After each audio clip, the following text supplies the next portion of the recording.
Good morning. This is your Feel Good kickstart to the day. Good morning. My name is Graham Richards. And I'm Raul de Moore, and thank you for making an incredible decision. And that's obviously joining us on another beautiful episode of your Feel Good Breakfast Show. Well done. Well played.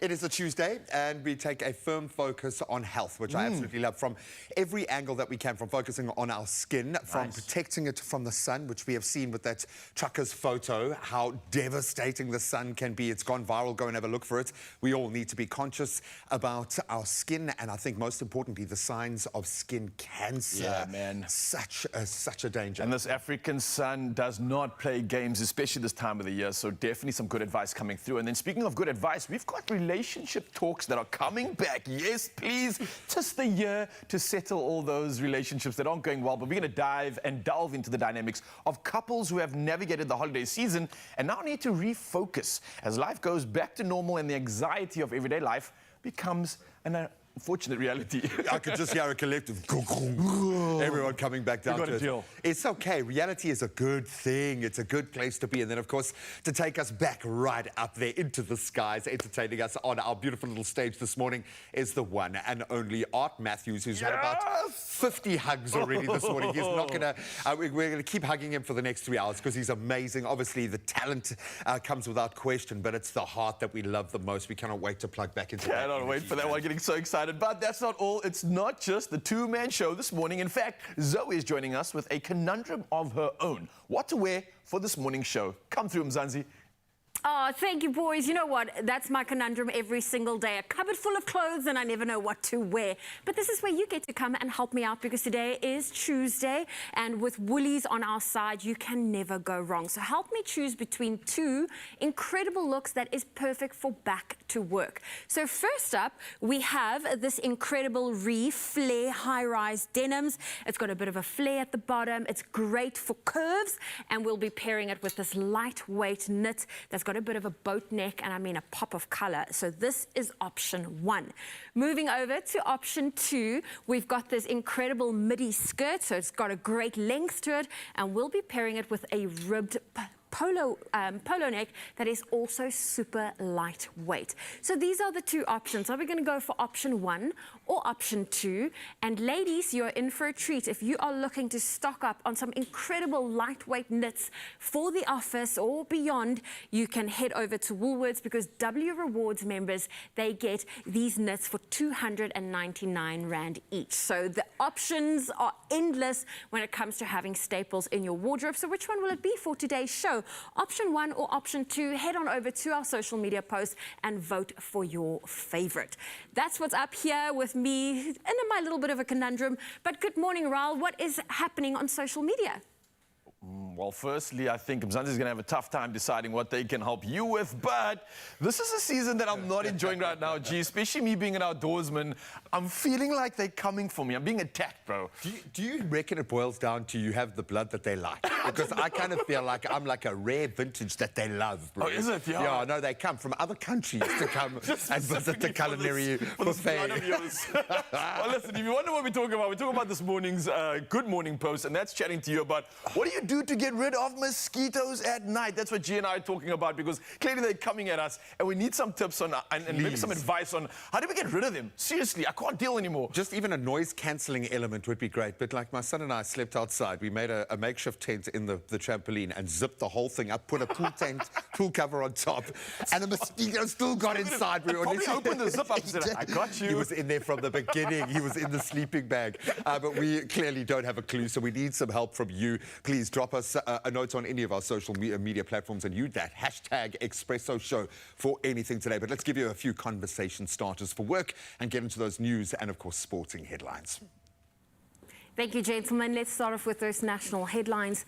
President Cyril Ramaphosa has urged businesses to invest in the nation's future by employing more young individuals, commending recent matriculants. He stressed this approach's crucial role in breaking the cycle of poverty, combating discrimination, racism, and marginalization of Black South Africans. Ramaphosa encouraged companies to leverage tax benefits through increased hiring of young job seekers, fostering training programs and forming partnerships with the government. He emphasized the collective responsibility of the entire nation in ensuring equitable employment opportunities for all South Africans. And a number of the residents of the building in the Johannesburg CBD where a lethal blaze broke out at the weekend are foreigners. The city's mayor, Kabelo Gwamanda, says the city is working with the embassies of the foreigners' respective countries of origin. 2 people died in the fire and some 200 were left homeless. The survivors were moved to a sports ground and are now housed in tents. Gwamande says about 30 of them are from Lesotho, 4 from Tanzania, and 2 from Zimbabwe. And moving to news beyond our own borders, Liberia's new president, Joseph Boakai, has faced a challenging moment during his inauguration speech, unable to complete it and needed assistance from the podium. Boakai, 79, struggled after some 30 minutes, showing signs of difficulty in continuing. The ceremony adjourned as he twice failed to resume speaking. Reports suggest he may have suffered from heat exhaustion in the over 30 degrees Celsius temperature. He was escorted off and Vice President Jeremiah Kung addressed the guests. Boakai narrowly won against former international soccer star George Weah in a November runoff election. And Storm Isha has wreaked havoc in the UK, leaving thousands without power and heavy rain and winds reaching up to 160 kilometers per hour. Scotland, Northern Ireland, northwest England and Wales were severely affected. An 84-year-old man in Scotland and a man in Northern Ireland succumbed in storm-related incidents. Moreover, many schools were closed, hundreds of flights cancelled, and a number of trees in the dark hedges in County Antrim, Northern Ireland, made famous by the TV series Game of Thrones, were felled by the storm. Bringing it back home, the Springbok Storks are gearing up for quite a hustle. 1 bundle of joy delivered with 2 more on the way. The latest proof of this is scrum half Faf de Klerk and his wife Monet expecting their first mini rugby enthusiast, and they've celebrated with a green and gold baby shower because, well, even babies need rugby-themed gear. But stick around, there's more. Ebenet Sebeth and his wife Anelia welcomed a baby girl over the weekend, proving the Springbok Storks are indeed working overtime. And not to be outdone, Andre Pollard's wife Marisa is expecting their little boy in April. It sure appears as if the Bok nursery is about to get more crowded than a scrum front row. Well, that's where I leave your morning headlines. Let's get into the proper sport with Graham.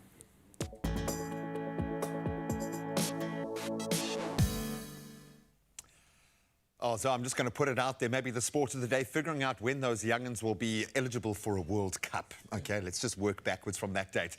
Well, let's start with the action that is currently playing out on our continent, and we focus on football first. And a big shock as Ghana were eliminated from the African Cup of Nations. That was after conceding 2 late goals in their 2-2 draw with Mozambique. So Jordan Ayew's penalty kicks in each half put the Black Stars firmly in control. However, Jenny Katamo scored from the spot in the first minute of stoppage time, and then Reynildo Mandava took advantage of a mistake from Richard Ofori to head home the equaliser from a corner in the 94th minute. Bit of Fergie time. Despite finishing 3rd in Group B with 2 points, Ghana cannot qualify for the last 16 due to a -1 goal difference. It's going to be hurting. And on the flip side of that coin, in another stunning upset, Equatorial Guinea thrashed host nation Ivory Coast, putting the Elephants at risk of a shocking African Cup of Nations group stage exit. Now, Emilia Nsue's double, Pablo Janet's 25-yard free kick, and Yannick Boulya's late goal securing a famous win for the National Thunder. And they brought the Thunder yesterday, sitting top spot in Group A. And Ivory Coast, finishing 3rd in their group, must now rely on tomorrow's results to determine if their 3 points and goal difference of 3 are sufficient to advance through to the knockout stages. Now let's turn to cricket. And the Sunrisers Eastern Cape, they dominated their SA20 clash against the Pretoria Capitals yesterday, winning by 9 wickets in Gqeberha. So Otniel Bartman playing a pivotal role in the match, claiming 4 wickets for just 12 runs. Incredible. That is, the Sunrisers dismantled the Capitals pretty much. dismissing them for a tournament record 52 runs. Oh man, that's got to hurt even more. So chasing the modest target, Sunrisers lost David Malan early on, but Jordan Herman and Tom Bell's partnership of an unbeaten 50 from just 35 balls guided their team to victory with 13.1 overs to spare. So the Sunrisers now securing second spot on the log behind the Paarl Royals. Now let's turn to tennis, and the year's first Grand Slam is serving it up. Carlos Alcaraz, he dominated unseeded Serbian Miomir Kecmanovic to advance into the quarterfinals of the Australian Open. The Spanish second seed displayed exceptional baseline, hitting to defeat Kecmanovic 6-4, 6-4, 6-love in just 1 hour and 49 minutes. He's looking strong. Next, he'll face the sixth seed and tougher prospect Alexander Zverev, who had to dig deep in his match, lasting over 4 hours. We expected one of those, and that was to overcome a British 19th seed Cameron Norrie 7-5, 3-6, 6-3, 4-6, 7-6. In fact, it went 10-3 in that final tiebreak. So a battle royale in itself. But we'll continue to track all the sports as the next hour commences. Right now, brand new day, brand new weather to be aware of. Let's see if there's anything that we need to take note of. Ryle's got the latest.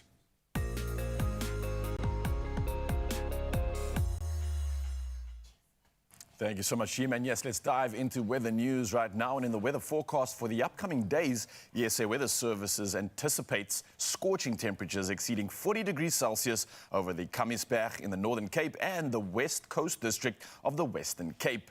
Now, uncomfortable and humid conditions will prevail in the Khai Mai municipality in the Northern Cape and the western parts of the Western Cape, extending to the entire Western Cape and interior of Namakwa in the Northern Cape tomorrow. Now, on top of this, a persistent heat wave is on the horizon for the northern parts of the Dr. Beyers Nordier and Chris Hani districts in the Eastern Cape from tomorrow up until Friday.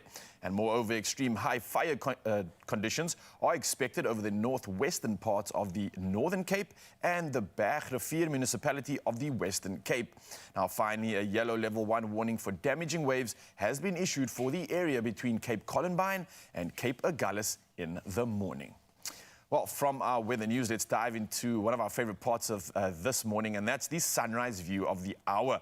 And this one was sent in by Christelle from Nahoon Beach, and it's a powerful shot. Lots of life, lots of movement as the ocean erupts as the sun rises just in that horizon over there, and it's an absolute beautiful one. I thank you so much, Christelle, for coming through, and we'll do it all again in the next hour. Once again, use the number 063-408-8863, and maybe we'll be sharing your incredible sunrise view. And obviously, diving into weather, we've dived into the sunrise views, but let's find out exactly what we can expect for those temperatures on your side of town.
So a beautiful day and a hot day, and that often heralds the pests. We know around this time of the year, mosquitoes in firm focus of our salt guns or whatever you're trying to use now. We want to find sustainable, ecologically sound.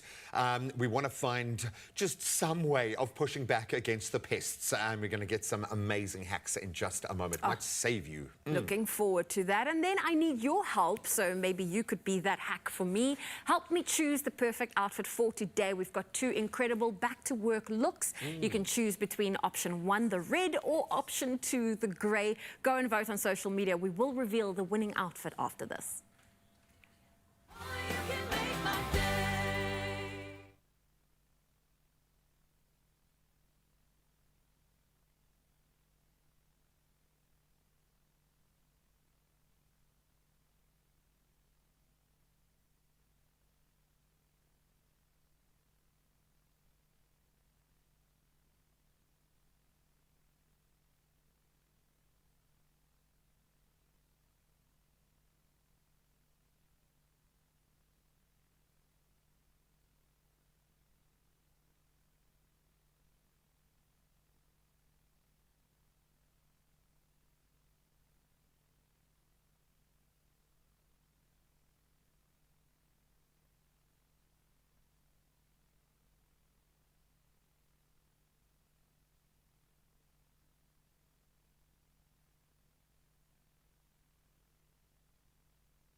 It's my feel-good breakfast show. Welcome back as we focus on the pests. And I mean literally, the little pests that are driving us insane. Summer brings warmth and sunshine, which we love, but it's also the prime time for pests, from ants to rodents to mosquitoes, even maggots that come with that summer heat. I think a lot of people are going, yeah. Well, these uninvited guests can be more than just a nuisance. And Jody Hickey from Cova Pest Control, some of the best in the business, join us to share some tips on how to keep our homes pest-free and safe this season. Jody, thank you so much for being here. Busy time for you, I would imagine. Absolutely. Maybe let's start with the usual suspects. What are when you kind of build your attack plan for the year, what are the major pests that come into your focus, your bullseye? So the most common pests are obviously your cockroaches and your ants. However, in the last couple of months, especially this summer, we've been finding quite a lot of bird mites, rodents, obviously your flies, wasps.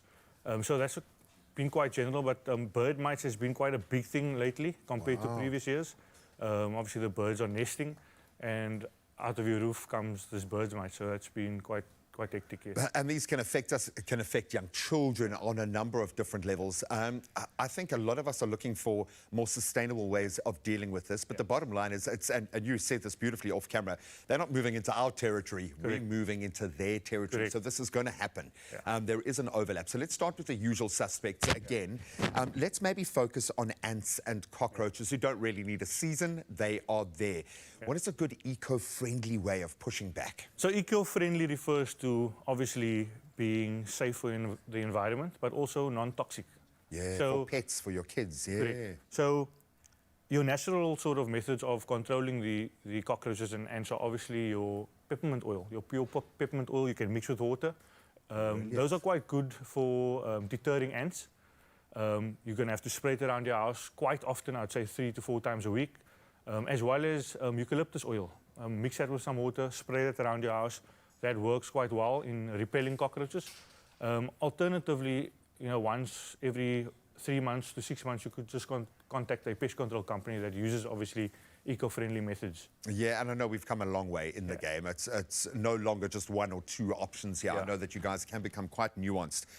My area, and I should have known, when I went to go and view my wonderful house in the southern suburbs, I didn't at first pick up the amount of mosquitoes that had been hit on the walls, and now I understand.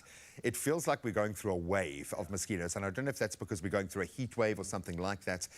How do we deal with mosquitoes? I've heard moving air is a great, and that does kind of help in some senses, but is there something that has a bit more gravitas? Absolutely. So there are 3 ways. I think the first way is always to inspect your home. Okay. Or inspect the outside of your home for stagnant water. Yes. A place that most people don't look at is your gutters. There could be water in the gutters that's trapped behind leaves. That's a perfect breeding ground for mosquitoes. Inside of your home, using citronella candles or oils, that works quite well. However, a lot of people don't like the fragrance. My suggestion would be getting a mosquito or an outdoor mosquito trap, because that is preventing versus curing. For sure. Capturing and trapping them outside would obviously not allow them to come into your home. Okay, for sure. And I suppose, because these little mini ecosystems, when you take out a spider, for instance, that's worth his weight literally times 100 in mosquitoes. So we've got to be aware of that balance. And I think why the eco-friendly becomes a firm focus. I think there is nothing more terrifying than finding maggots on your property. With the heat, it seems to take just 24 hours can spawn, countless.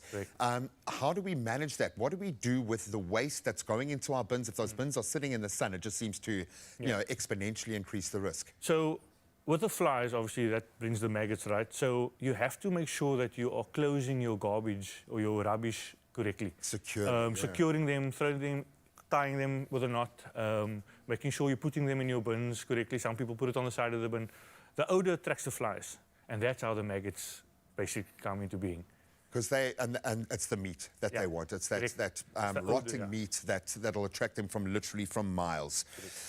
You've mentioned the mites, which I can imagine for kids and allergic reactions and things like that, a big problem. Are there any pests that have really raised your alarm bells? I mean, you mentioned black widows a little bit earlier, which is terrifying to me. Anything that gets you nervous, keeps you up at night? So there's one specific pest that pose a massive risk. That is termites. I mean, they pose a threat of literally destroying a complete structure. However, in terms of health risk, your cockroaches and your rats, so both of them carry a bacteria that can result in diseases such as diarrhea or even more severe illnesses as well. All right. Okay, so I love the fact that for thousands of years we've been battling these guys. So the pests, they are pests for a reason, but we have help in our corner. Thank you so much for being with us this morning. We're going to continue this chat. If you guys at home have any questions, we have the experts in the house today. Please, Jodie's not going anywhere. If you've got any hacks as well, anything that works in your area or you're experiencing something extreme, let us know. You can hit us up on the Expresso social media pages. We'd love to hear from you. Thank you so much. That conversation will continue in just a bit. But for now, though, we asked you to come through. Because at the start of the show, Zoe asked for your help in terms of getting her deciding between two looks for today's show. And both looks were absolutely perfect for that sort of back-to-work outfit that you want to embody. It's got the staples that you need, and it's something that you can wear all year round. Now, just as a reminder, look number one was a flare leg jean, specially cut for curves, styled with a lightweight boat neck knit jumper and a premium leather buckle a block heel to add to that. Then we had look number two, which was a midi skirt made from comfortable stretch denim and styled with a ribbed polo neck and premium leather platform ankle straps. Ankle strap heels actually for that, but of course, Mzansi, this one was down to you. So let's take a look at some of the votes. Let's see if you had any opinions. We got Lesego who came through and said option one for sure. Lyndall Sampson also says option one. So it looks like option one is taking the lead. Nortando says good morning Expresso show. Option one for our Zoe. And then it looks like Leon Jacobs also said option one. Zoe, myself is putting on denim and red though. So it looks like you're going to be matching if you do get that option one. And looks like a lot of option ones. Emerentia, who wouldn't also says option one, thank you. And then Tertia also comes through, says the flare leg jean, lightweight boat neck knit jumper for sure. The comments are coming through thick and hot. We got Nama also saying option one, and Volmarie also saying option one, or Volmarie, if I'm pronouncing that incorrectly. So clearly, this is unanimous. And without further ado, let's bring in our beautiful model, Zoe Brown in the building. New Zoe, actually, and looking incredible. I mean, this is such a comfortable pair of pants. It's got the nice little flare. It's great for the curves. There's no gape at the back, which, you know, a lot of ladies struggle with, where it fits the legs, but it doesn't fit the hips. So this is winning, really though. great. This is ticking the boxes. This is ticking the boxes, and we've got a pop of color. But the amazing thing is, when it comes to lightweight knits, it's such staples to have in your cupboard because you're in an office where there's aircon and it's cold, but it's not really cold enough for you to want to wear a jacket. So this is just the perfect amount of coverage. And it looks good on you, and I can see this being seasonal as well. I mean, you can layer this up as it gets colder as well. So I think a great job. Well done. Zoe looks the part. She's definitely smiling for this one, so we can say bravo, Mzansi. Thank you for coming through. And here's an incredible reminder, because all Woolworths Rewards members, you can shop 2 selected women's knitwear for $2.99 each. Yes, it's that simple. This offer is available at Woolworths, in-store, online, and of course on the app. And one more thing, Mzansi, thank you. This is a job well done. So yes, we are sitting back down. Jodie is joining us, a master of pest control. And of course, he is here to answer your questions this morning. So hit us up on our social media pages. If you're dealing with pests that are just unbeatable, we might have the answer. And if you want to share some hacks with us, please do that. We are pushing back against the pests on the other side of this. Oh, you can make my day.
Yes, Mzansi, welcome back to your Feel Good Breakfast Show, and we are still diving deeper into the world of pest control with Jody in the building. Now, this is something that I had to jump on board for the second part because I've been struggling being outside, getting attacked by all things. I'm hoping Jody can help me as well. So we're going to be uncovering the lesser known but equally troublesome pets that often escape our attention, but they need to be dealt with now before it becomes a bigger problem.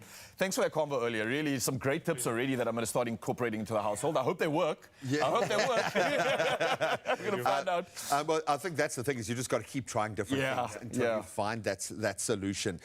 I think maybe trying to get an understanding, because often what freaks us out the most might not necessarily be the most dangerous. And when we're thinking about the safety of our family, what is your major concern? What advice do you give families that you support? How do we keep the whole little ecosystem safe, man? So I think what we need to understand is, what does pest control mean? The word control you could probably replace with prevention. Yeah. So most of our clients that we've have received over the last couple of months have called us with an issue that they have now, and by then there's already an infestation. The damage is done. So I try to educate the clients by saying, look, pest control is preventing an issue, and by that I say regular pest control or regular pest prevention methods would help with preventing infestations. It helps with, in terms of your termites, it helps with limiting the damage caused to your property. A big thing is obviously the health of your kids and your pets. Pets as well, yeah. In terms of your home, you obviously reduce the possible bacteria carried by them, especially in your restaurants.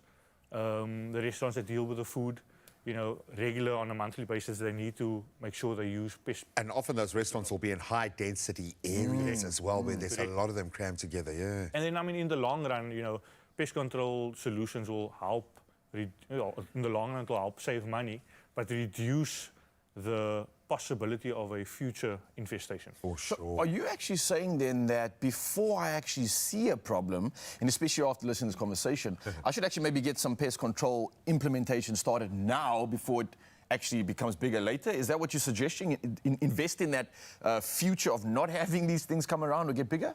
Absolutely. So it's hard to sell that to someone because they don't see an issue. Why spend money on that?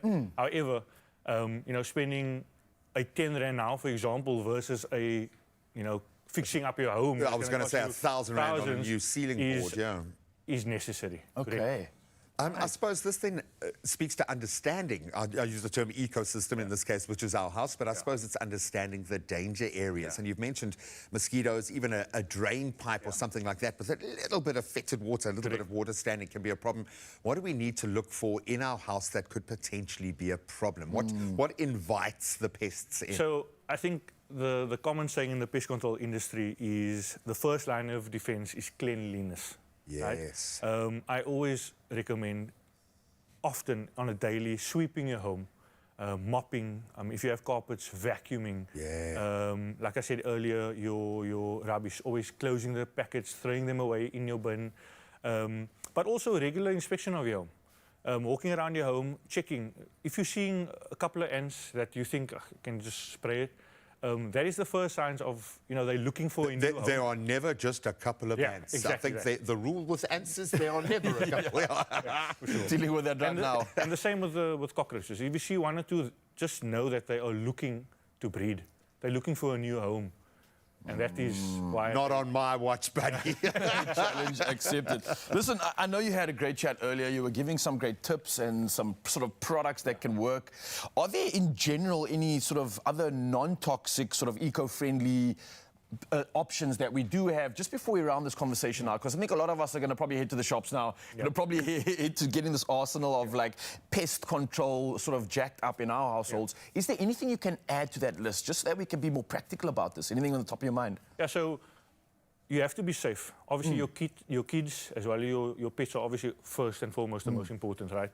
In terms of rodents, bait boxes. So we have these bait boxes. It is lockable with a key, so kids and pets can't access them. Okay, brilliant. However, they are extremely effective for your rats and mice. For your flying insects, like I mentioned earlier, your outside traps, for flies, for your mosquitoes, they are the best way to make sure or prevent them from coming into your home Inside, yeah. and causing an issue there. And then in terms of your crawling insects, obviously contacting a pest control company that provides eco-friendly solutions to manage that. yeah. That's always the best. Yeah. And there's some amazing gels and things like that last a long time, and you'd be surprised. It's like behind ovens. Yeah. A mate of ours, Sean, our cameraman, inside a dishwasher. It'll freak you out. Okay, so I would imagine there are a couple of, all the emotional cleaners are cleaning right now. They've stopped washing. But for the rest of us, let's take a look at our social media platform, see what you guys had to say. And Gary, welcome. Gary, I knew you would weigh in. He said, I let my aircon run all night. I'm assuming that's for the mosquitoes. Doesn't have to be hot or cold as long as a fan is blowing. Here. Also, check your property for stagnant water, because that's where they breed. Two fantastic Gary, tips. The coming moving air through, has helped us a lot, but I've got like a, 7,000 kilowatt fan above my son. So when he wakes up in the morning, his hair is like this, but it works. Man, it works. It works, I guess. Look, there's more comments that have come through. We got one from Nick Lombard who says, I have a huge mozzie net that covers my whole bed and citronella oil candles. That's the only way to go. I've heard mixed results on the citronella candle. Does it work on your side? Have you heard some positive results? It helps, it does help, but a lot of people don't like the fragrance. They don't like the smell. Some I've heard of people complain about the next morning having sort of a strong little feeling in their nose. Citronella nose. It feels a bit toxic-y. It does. I don't think that's a real term, toxic-y. I don't think that adjective exists. But I think you certainly don't want too many things that aren't natural in your space like that. Then Mary weighing in saying, I like the mosquito coil. Coil. Yeah, for sure. Sometimes keep the fan on the whole night so it can blow them away. When using the stronger pesticides, when using poisons, essentially, let's be honest, what are the dangers? Is there a line? Is it okay for you to just spray all night and just suck it up? What are your feelings in that space? So you have to bear in mind that anything that is created to kill will be poisonous. To you as well. Correct. However, the supplier often, or on the chemical, they give a clear instruction that we have to follow by law on how to turn that poison into being eco-friendly. So we dilute it a certain way to make sure that it is not only safe for kids, pets, humans, but still effective for the pests. Scale is on our side. We are bigger than them, and we will rely on that. Jody, thank you so much, man. You've been an absolute gem this morning. Honestly, I think everyone in the household is a little bit more jacked up, and we definitely are more educated, and that's thanks to you. But this is a great conversation. Perfect timing for it. So, Mzansi, I hope you are officially sorted. You can reach out to Jody maybe if you need some more assistance. But I think those are enough tips for you to get your household jacked up and sorted and maybe pest-free for the rest of the season. But remember, regular maintenance is better than anything else. For now, though, we're going to carry on with some more great conversations and commend some great workers in the field of health. Definitely, because on Tuesdays, it's all about that special day of the week when we shine the spotlight on excellence in healthcare and we extend our gratitude to the remarkable individuals making a difference. And those are our dedicated pharmacists. This is proudly brought to you by Adcock Ingram, OTC, sponsors of Brave. And let's take a look at this week's Pharmacy of the Week. Our pharmacies are on the front line of healthcare. This is Pharmacy of the Week. During the peak of COVID, it was a high risk. The times were tough, but we realized that there's a need for a pharmacy in this community and braved it out, as Adcock will say, brave. We came into the community, opened the pharmacy with the idea that healthcare should be close to everybody. So there's a doctor that's right next to us. If people need more services than the pharmacy can provide, we just refer them to the doctor. It's all about patient care. So the pharmacy is here just to look after the people. People come in with their problems and we try to make them feel better before they leave. The patient approach is sometimes more important than the medication they take in. If we talk to the person with confidence that they're going to get better, they're ready to start feeling better. We believe that if we work together and care together, we're all on the same page, and that's where we're going to give better health care. Pharmacy of the Week, proudly brought to you by Adcock Ingram, OTC, sponsors of Brave. Inspiring communities, one pharmacy at a time. We've been long in the game, healing South Africa one allergy at a time. All the sneezing, runny nose, itching of nose and throat, we've left no stone unturned. Until finally, South Africa recognized us. You've given us the courage to continue to do what we do best. Live, work, play, sleep allergy-free with Allergex Non-Drowsy. Ask your pharmacist for the full allergy range. Brought to you by Adcock Ingram OTC, sponsors of Brave. And we want to say thank you to these incredible healthcare workers for their unwavering commitment and tireless efforts to keep our communities healthy and thriving. We are taking the quickest of breaks on your Feel Good Breakfast show. When we get back, it's all about the cricket action, the T20. And then, of course, there's also a young lad by the age of 3 going viral for his cricket skills. We'll unpack that and a whole lot more, so stay tuned. Oh, you can make my day.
It's my Feel Good Breakfast Show.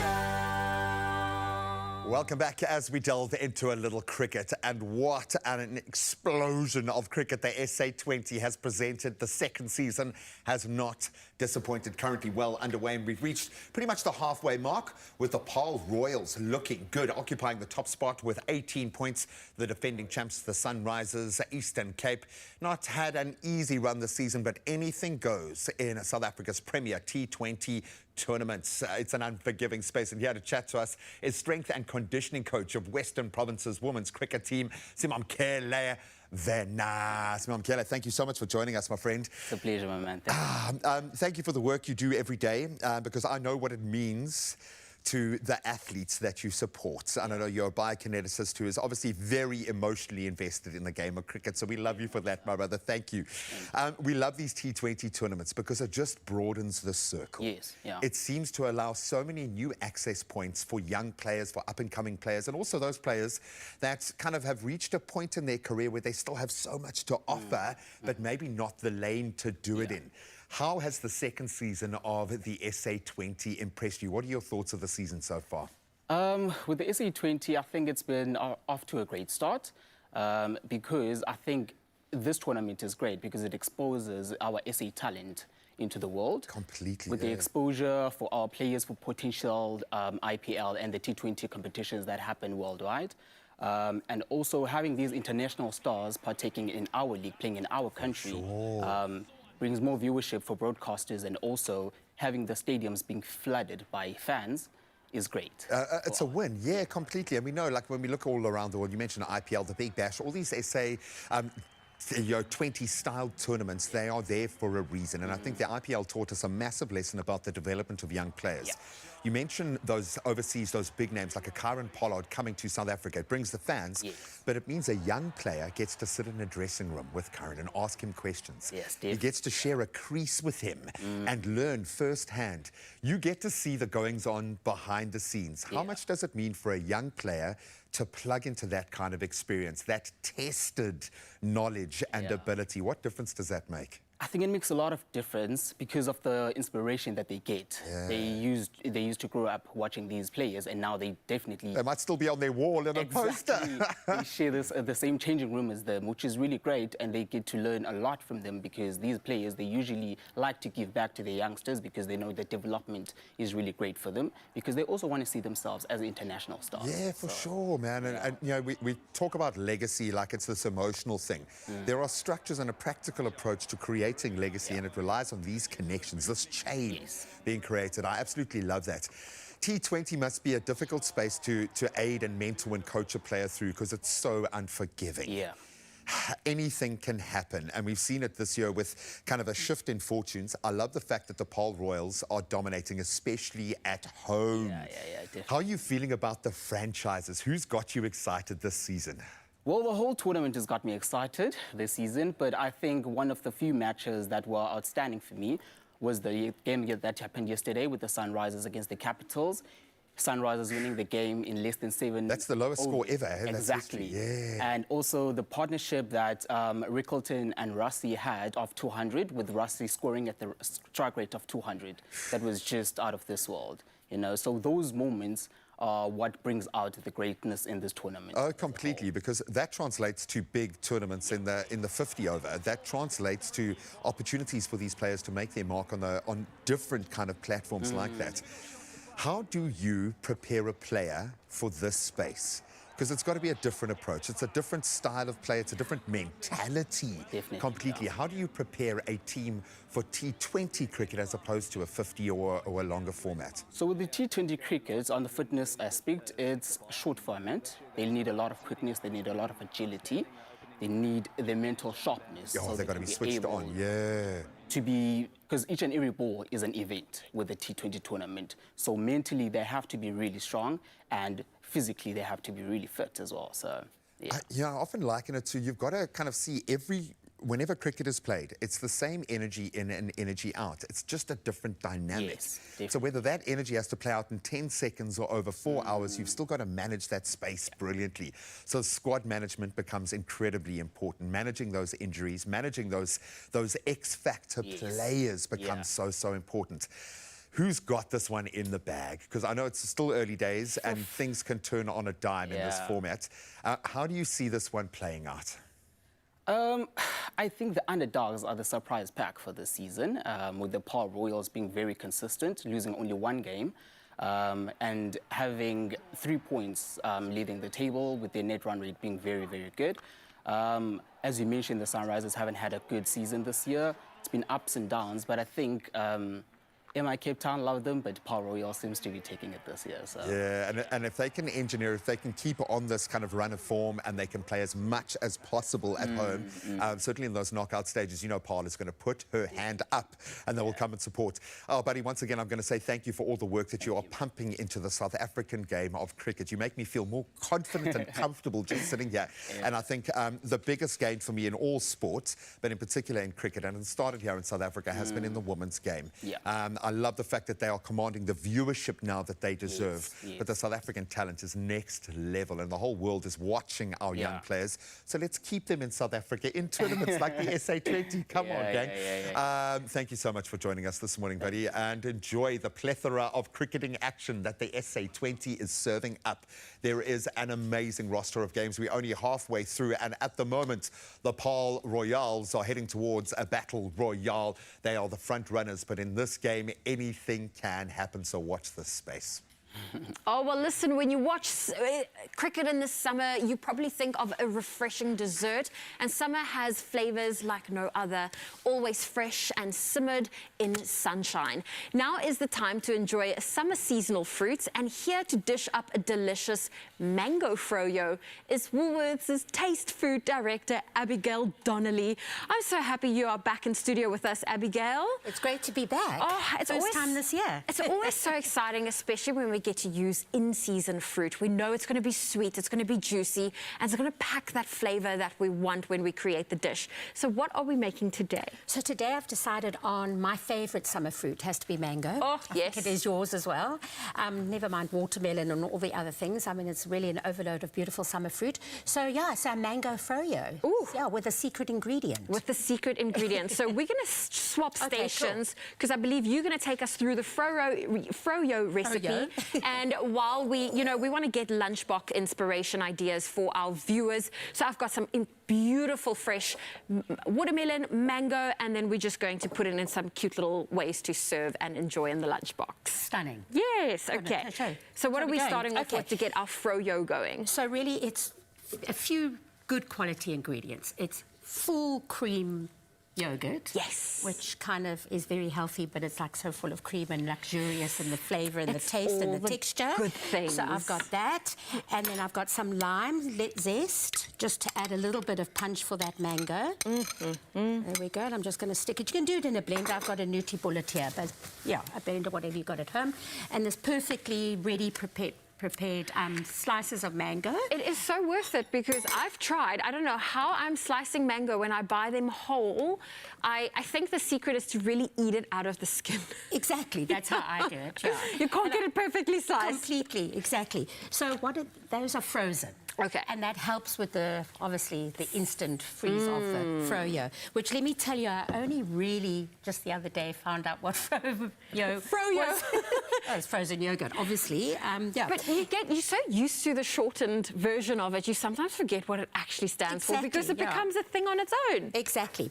So I put the lime in, Zoe, and now, as I said, the secret ingredient for a no churn, you don't need an ice cream machine, is condensed milk. Really? Because it just has this magical kind of thing that allows for the creaminess. There's no ice crystals, and I made it over season a lot of like a no churn ice cream, which is great. So just pop that in. Because that's, I think, often what scares a lot of people of being creative when trying to make their own frozen yogurt or ice cream is because we don't have the ice cream machine. Absolutely, yeah. I mean, I do, but sometimes it's a little bit...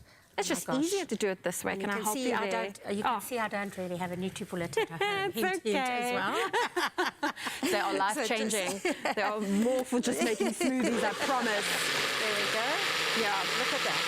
Oh, beautiful. So while you're getting that all mixed up for us, I'm still playing around with our little skewer sticks here, but I want to just toast some nuts. We've got some yummy cashews, not cashews, pecan nuts and pistachios, and we're going to just give the fruit a little bit of a sprinkle with some coconut.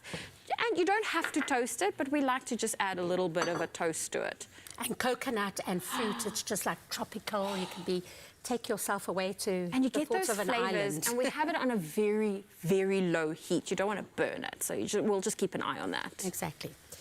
Oh, so if your mango is really frozen, well, you can eat it straight away. Oh, okay. But I'm just going to put it in the freezer for a little while, but you can see the texture. And the riper the mango, the better. Oh, the riper the mango, the better. I feel like we 100%. need to show the texture because it is nice and thick. Yeah, and I haven't like blended it until it's a bit of smooth, very smooth. No. I've got a little bit of texture in there. And it's beautiful texture. It is mango. There's just something about that texture that is easy.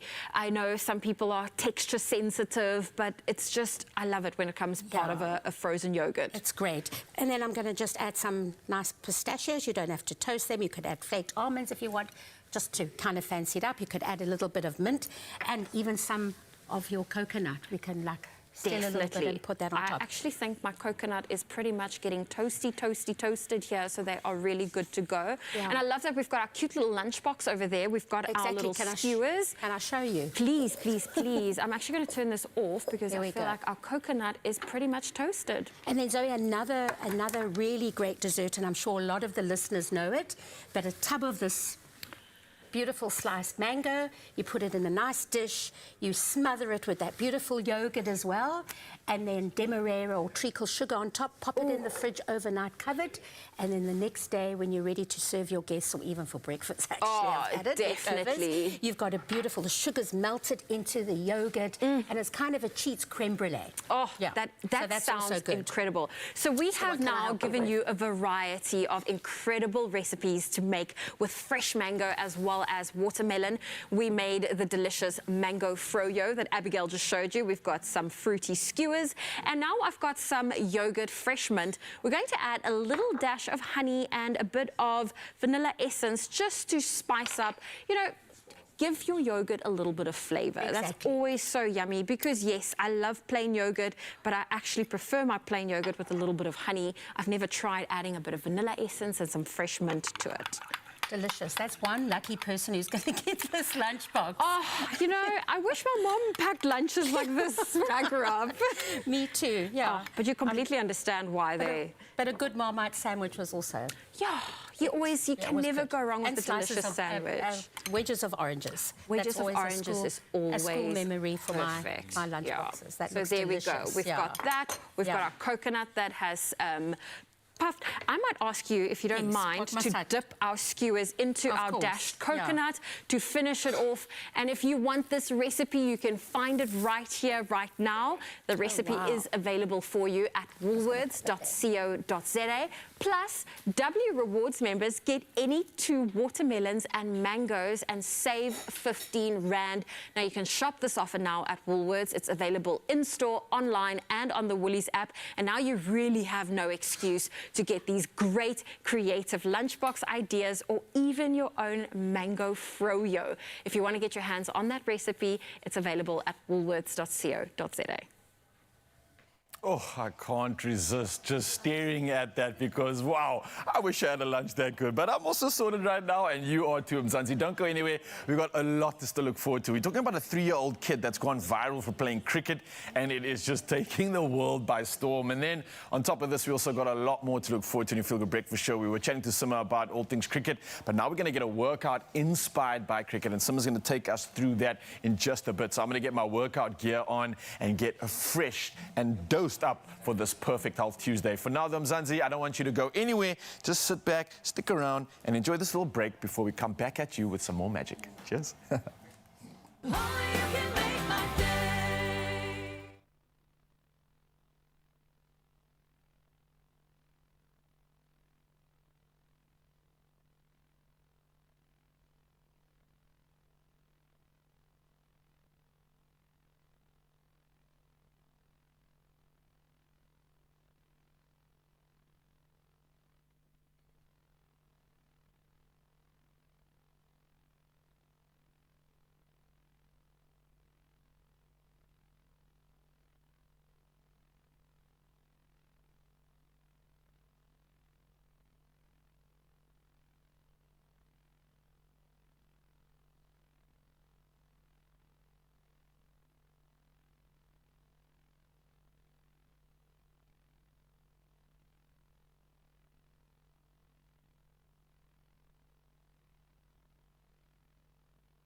It's my Feel Good Breakfast Show. Welcome back, you beauties. Thank you so much for joining what has been the most wonderful start. Thank you, guys. What a great way to start our Tuesday morning. And, of course, we love tracking the things that are getting you guys talking. And South Africa has been buzzing, taking the world by storm at the moment, from obviously lifting the Webb Ellis Trophy for a 4th time, baby, to Tyler just doing Tyler and taking over the world, and even bagging an Emmy recently. Thank you, Trev. The world is waiting with bated breath to see who the next South African champ is going to be, and it might surprise you. Introducing the 3-year-old Hugo Heath, a viral sports star in his own making. Now, Hugo has a viral TikTok account that can be described as cuteness overload. Look at those. The fact that he looks like a mini fuff, it doesn't hurt. Now, listen up. Now, Hugo's TikTok account was started by his older sister, Tori, 14 years old only. And they wanted to document Hugo's sports journey as he draws a crowd wherever he plays. And people just love watching him. I mean, clearly, take a look at this, for example. Three years old. What is your name? I'm Hugo.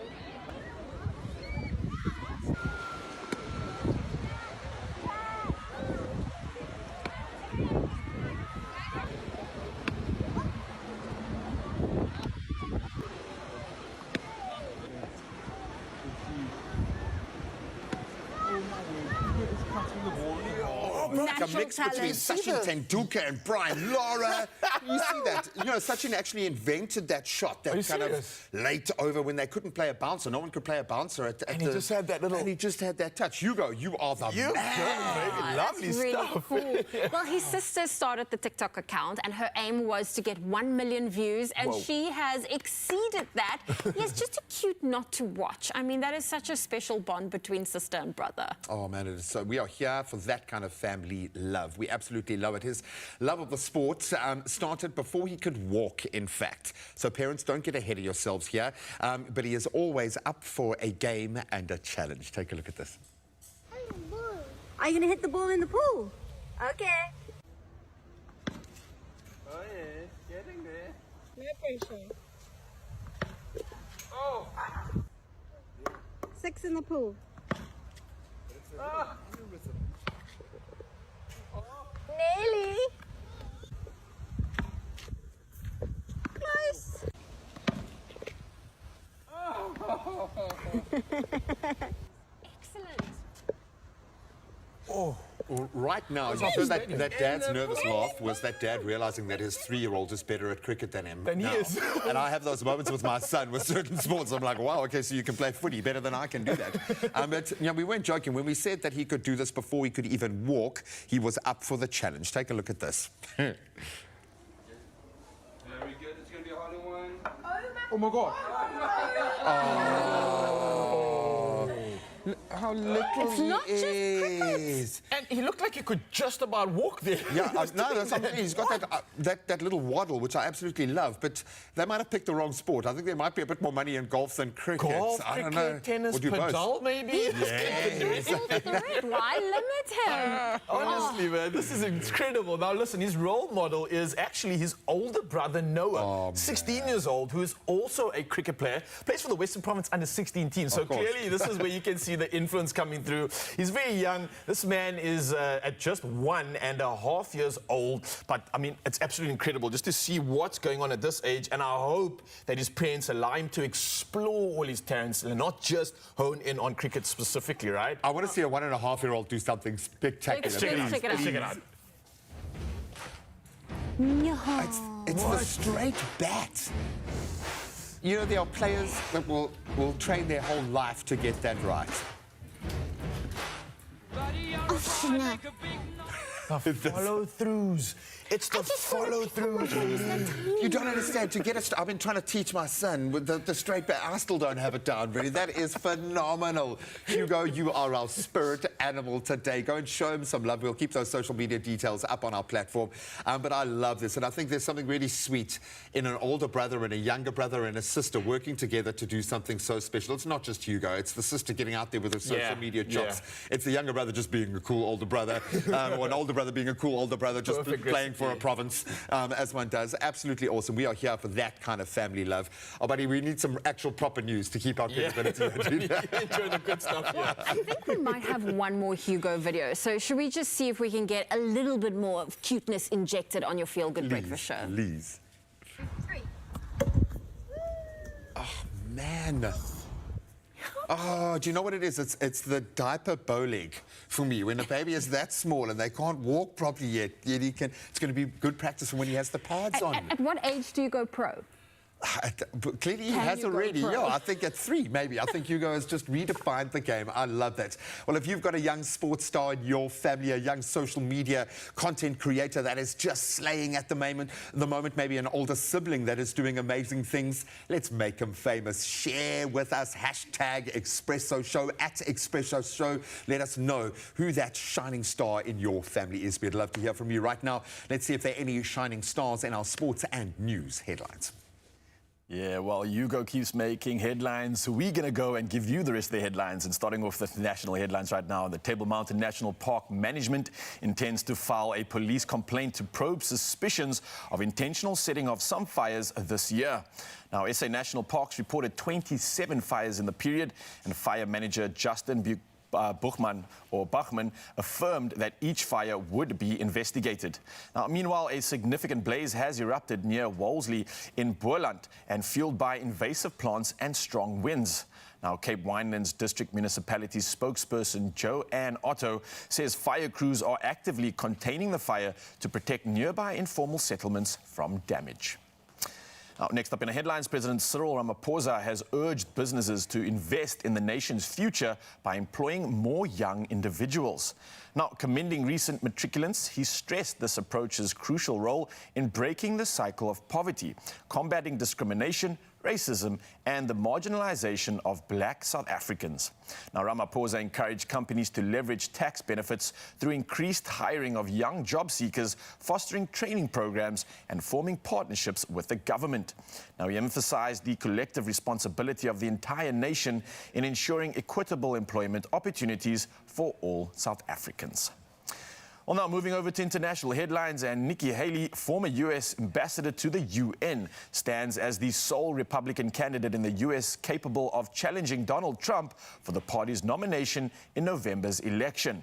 Now, the withdrawal of Florida Governor Ron DeSantis, once considered a formidable competitor, but now supporting Trump, has further narrowed the field. Now, New Hampshire, the second state in the selection process following Iowa's decisive endorsement of Trump last week, will play a crucial role in shaping the Republican nomination for the upcoming presidential race. Well, next up in the headlines, Liberia's new president, Joseph Boakai, has faced a challenging moment during his inauguration speech, unable to complete it and needing assistance from the podium. Now, Boakai, 79 years old, struggled after some 30 minutes, showing signs of difficulty in continuing. Now, the ceremony adjourned as he twice failed to resume speaking. And his reports suggest that he may have suffered from heat exhaustion in the over 30 degrees Celsius temperatures. He was escorted off, and Vice President Jeremiah Kung addressed the guests. Now, Boakai narrowly won against former international soccer star George Weah in a November runoff election.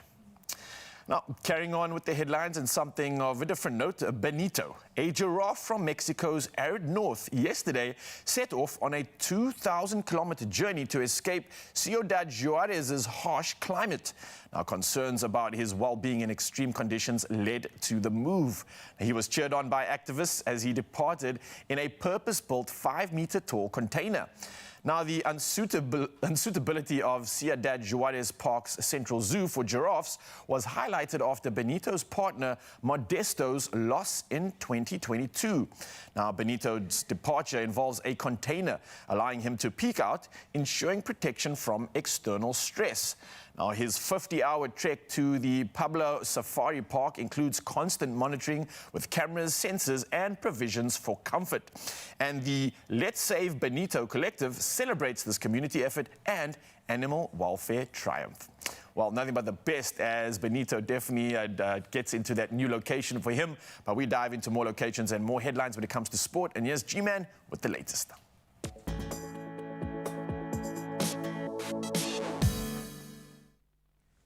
Let's start with some footballing action. Thank you so much, Ryle. We kick it off with AFCON news. And Ghana was eliminated from the African Cup of Nations. That was after conceding 2 late goals, very late goals, in fact, in a 2-2 draw with Mozambique. So Jordan Ayew's penalty kicks in each half initially put the Black Stars firmly in control. However, Jenny Katamo scored from the spots in the first minute of stoppage time. And then Realnildo Mandava took advantage of a mistake from Richard Ofori to head home the equaliser from a corner in the 94th minute. Talk about Fergie time. So despite finishing third in Group B with 2 points gone, they cannot qualify now for that last 16 due to a -1 goal difference, and it's hurting. Then another stunning upset in the tournament as Equatorial Guinea thrashed host nation Ivory Coast, putting the Elephants now at risk as well of a shocking Africa Cup of Nations group stage exit. Emilio Nsue's double, Pablo Janet's 25-yard free kick, an absolute perler, and then Yannick Boulya's late goal securing a famous win for the National Thunder. Boy, did they bring the Thunder sealing top spot in Group A as a result. The Ivory Coast finishing third in their group must now rely on tomorrow's results to determine if their 3 points and that goal difference of 3 are sufficient to see them through to the knockout stages. But a nervy wait ahead. Now let's turn to cricket. The SA20 has served it up. Sunrisers Eastern Cape, they dominated the SA20 clash against the Pretoria Capitals, who want to forget this one. They won it by 9 wickets in Gqeberha. So Otniel Bartman playing a pivotal role, claiming 4 wickets for just 12 runs, only in T20. That is the Sunrisers. They dismantled the Capitals, dismissing them for a tournament record of just 52 runs. So chasing that modest target, the Sunrisers did lose David Mann early on, but Jordan Herman and Tom Abell's partnership, an unbeaten 50 from just 35 balls, weren't wasting any time. They guided their team to victory with 13.1 overs to spare. So the Sunrisers now secure second spot behind the high-flying Paarl Royals. And then, of course, we are hoping for a dream final in the Australian Open, but we've got to get there first. And taking a big step forward, Carlos Alcaraz dominated the unseeded Serbian Mirmir Kecmanovic to advance into the quarterfinals of the Australian Open, the year's first big Grand Slam. So the Spanish second seed, he displayed some exceptional baseline hitting to defeat Kecmanovic 6-4, 6-4, 6-love in just 1 hour and 49 minutes. The next, he will face the 6th seed Alexander Zverev, a tougher prospect, and he had to dig deep in his match, lasting over 4 hours to overcome British 19th seed Cameron Norrie 7-5, 3-6, 6-3, 4-6 and 7-6. That final tiebreak 10-3, in fact. So he's been tested to get to that point, but it's all shaping up for a fantastic run-in at the Australian Open. But that's where we leave our sporting results. Let's take a look at the traffic. So he's got the latest.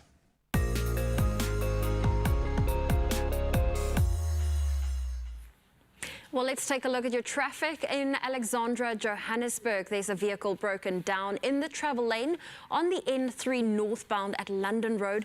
The left lane is closed. Heavy delays are being experienced with the back of queue at Linksfield allow for additional travel time.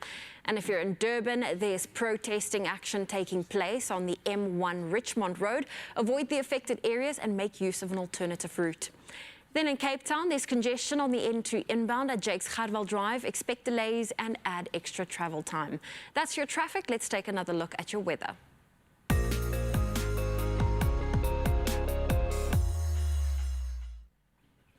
And the recent floods in KwaZulu-Natal have caused extensive damage, with eThekwini municipality alone requiring an estimated 2.4 billion rand for recovery. So says Cooperative Governance and Traditional Affairs Minister.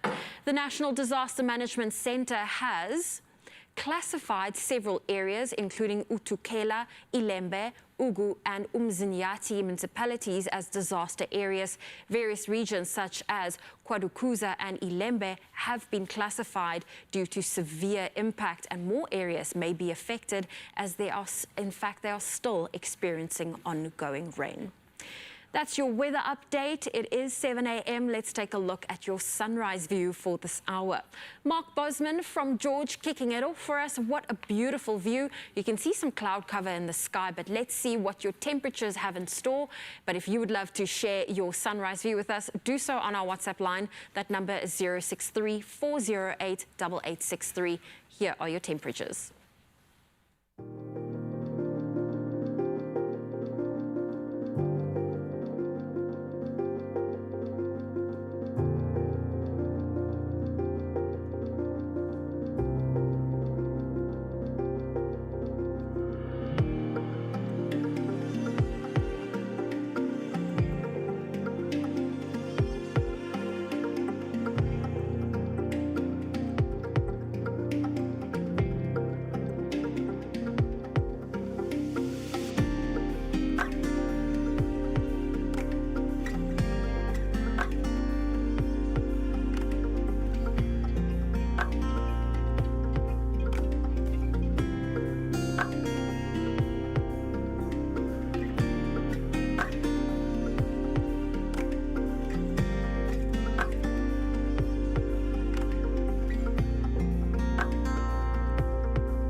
39. Ain't no joke. Uppington, please just be careful. Get a little brolly. Walk around with a brolly today.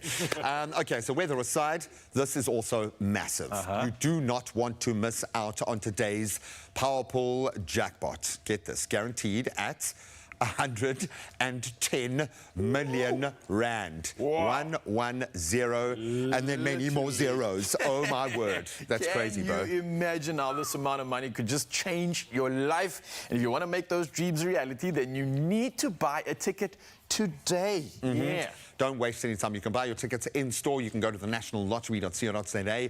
Their mobile app, which is pretty cool. The cell phone banking, I'm sure on your tab, on your platform, you'll have a little tab there for it. Or you can simply dial *120 *7529# for the USSD. Yeah, now, just for your convenience, we have all the jackpot and ticket purchasing details on our Expresso social media pages, so you can go check them out right now. You also stand a chance to win the guaranteed 110 million rand Powerball jackpot this Tuesday. What are you waiting for? Play right now. Come on, all the best of luck. So we're going to take a momentary break while you go and do that. Get your lucky numbers in, or start asking the magic 8 ball or whatever you do to get those numbers. When we return, a vitally important conversation with the sun playing the part that it is at the moment. We need to be on a regular watch for skin cancer, one of the most common forms, especially in our neck of the woods. We're going to give you some vital information that you need to know after this. Yeah, man, and Sim's still joining us. He's still sticking around because we've got a cricket-inspired workout. So that means I've got to get changed because it's time to... Can you play cricket, dude? Yeah, man, come on. After that, Hugo. Of course he can. Come on. Of course he can.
It's my feel-good breakfast show.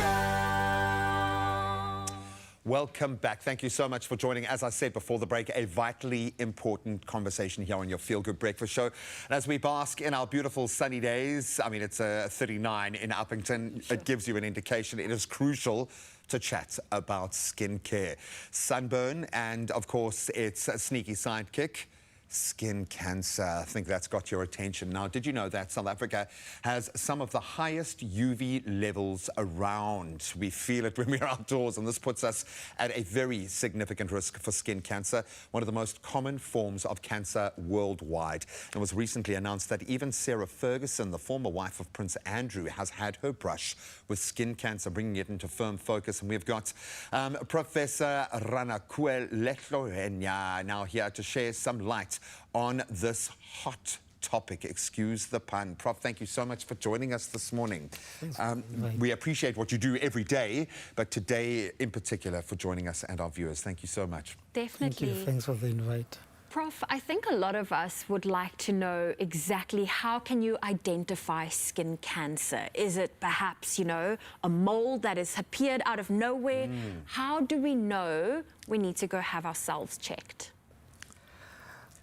Well, there's different types of skin cancer, and I think most of the focus has been on melanoma, which is really the most lethal of the whole lot. And the way to recognize a melanoma, the simple principle is what you call ABCDE of melanoma. So if you have a mole, A stands for asymmetry, B stands for irregular borders, C stands for multiple colors. Okay. D stands for diameter more than 6 millimeter, and E stands for evolution. That's only for melanoma.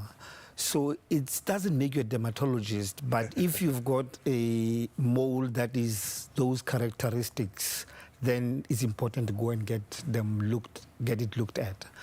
The other types of skin cancer are slightly different. So, for example, a basal cell carcinoma it has what you call contact bleeding. When you touch it, if you've got a mole that every time you touch it, it bleeds immediately. Okay. then it tells you that it's a basal cell carcinoma. It's not as lethal as a melanoma, but it's still a form of skin cancer. And then in between is another squamous cell carcinoma, what's called squamous cell carcinoma. So they're slightly different. But I think the most important one, which is most lethal, is a melanoma. That ABCD gives you a very good guide in terms of what to look out for. But you still have to have your regular checkup because some of them, the nuances would need somebody to get checked. Generally, the rule of thumb in somebody with light skin or white skin, above the age of 40, you've got to see somebody once a year. Okay. That's sort of the rule of thumb. The risk in younger people is less, but we are seeing more and more younger people actually getting melanomas. And because the conditions ain't changing. If anything, it's getting hotter. I think this will probably be the hottest year recorded. Certainly, I have a sense. And certainly in our neck of the woods, it's getting worse. So thank you for breaking it down. I love the fact that we can be proactive. It does speak to us being then proactive and doing our regular checks. And if we are prone to a lot of moles and freckles. But I really want to take this a step back. When we talk about the devastating effects of melanoma in particular, what is actually happening within the body? Why is this such a dangerous form of cancer? What is actually going on in terms of our biology? And why is this so dangerous? So by definition, a cancer is a cell that does not obey standard rules. So, for example, if you've got an eye will be in a specific place. But the cells which really are makeup of your body, the bricks that make up your body, sometimes they have what are called mutations. They don't obey the standard rules. So when cells touch each other, they know when to stop growing. They know that they don't belong in certain areas. They are stimulated by certain areas. They are inhibited by certain areas. So what happens? So they just don't obey the rules at all. And what you see in that A, B, C, D, E is a classic feature of cells that are not obeying rules as they should be. So what happens is that once the cells don't obey rules, they are found in places where they should not be.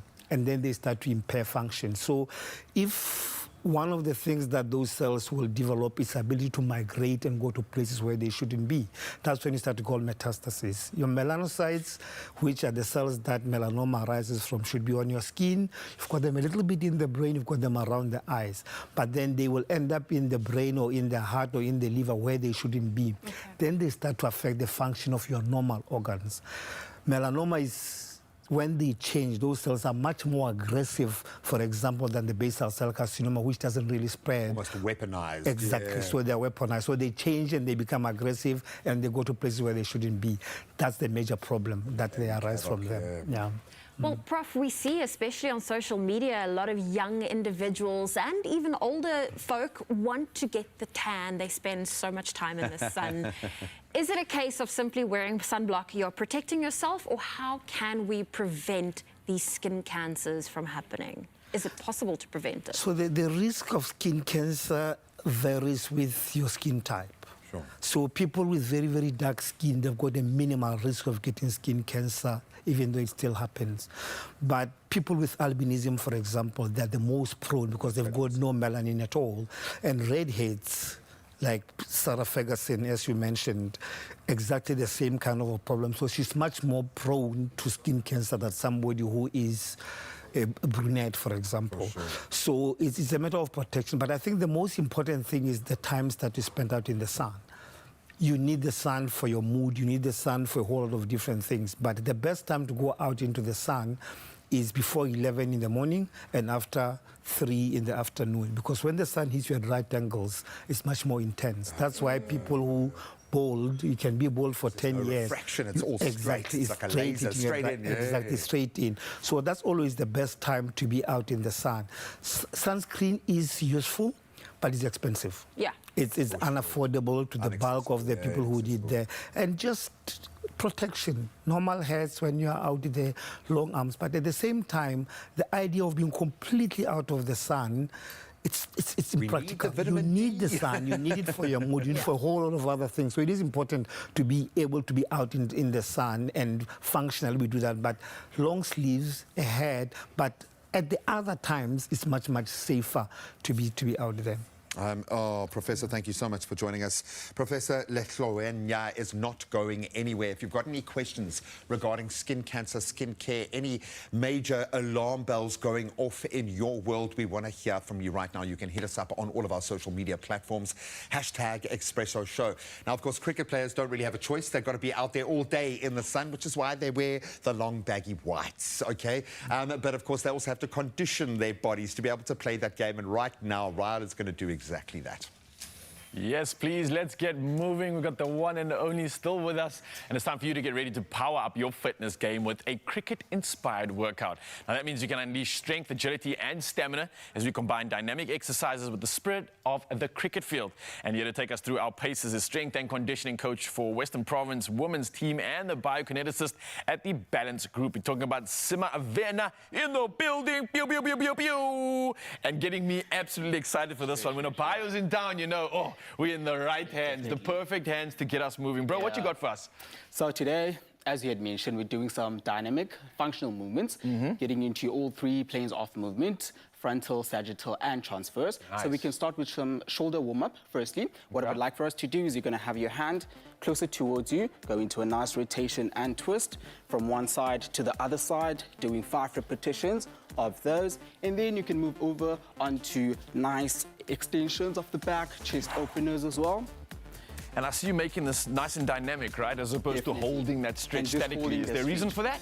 Yes, because you want the players to be warmed up and ready for action. Nice. All right. Okay. So now the next exercise, starting from up over here, cricket specific, going into that nice rotation, getting that crunch and contraction from the abdominals, going from one side to the other side over there.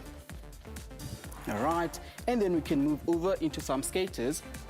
Okay. There we go. Moving over to some skaters for some ankle stability. What you're looking for here, you want soft landing for that ground force reaction over there.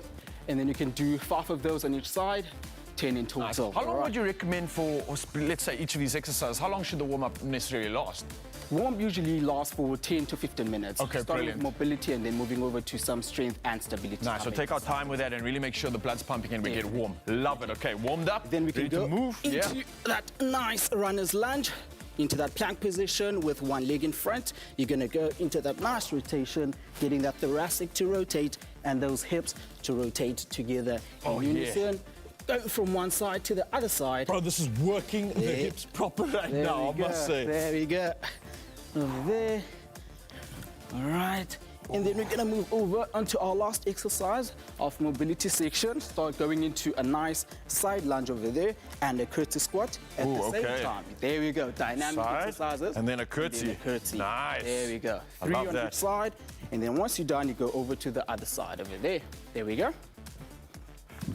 And then a curtsy on the other side. This is a nice dynamic warm-up, man, because you're getting a little bit of everything. Great use of time here as well. So really getting that sort of efficiency of our workout in.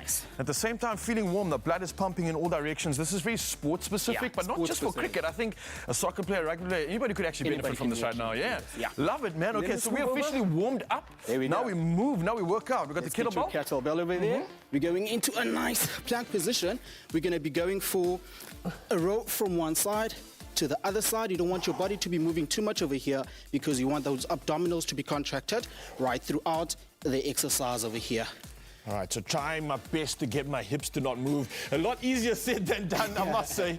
But it's a great fight. I think I can feel the shoulder stabilization, the core coming through, a little bit of the back as well. So great bang for your buck here. Nice.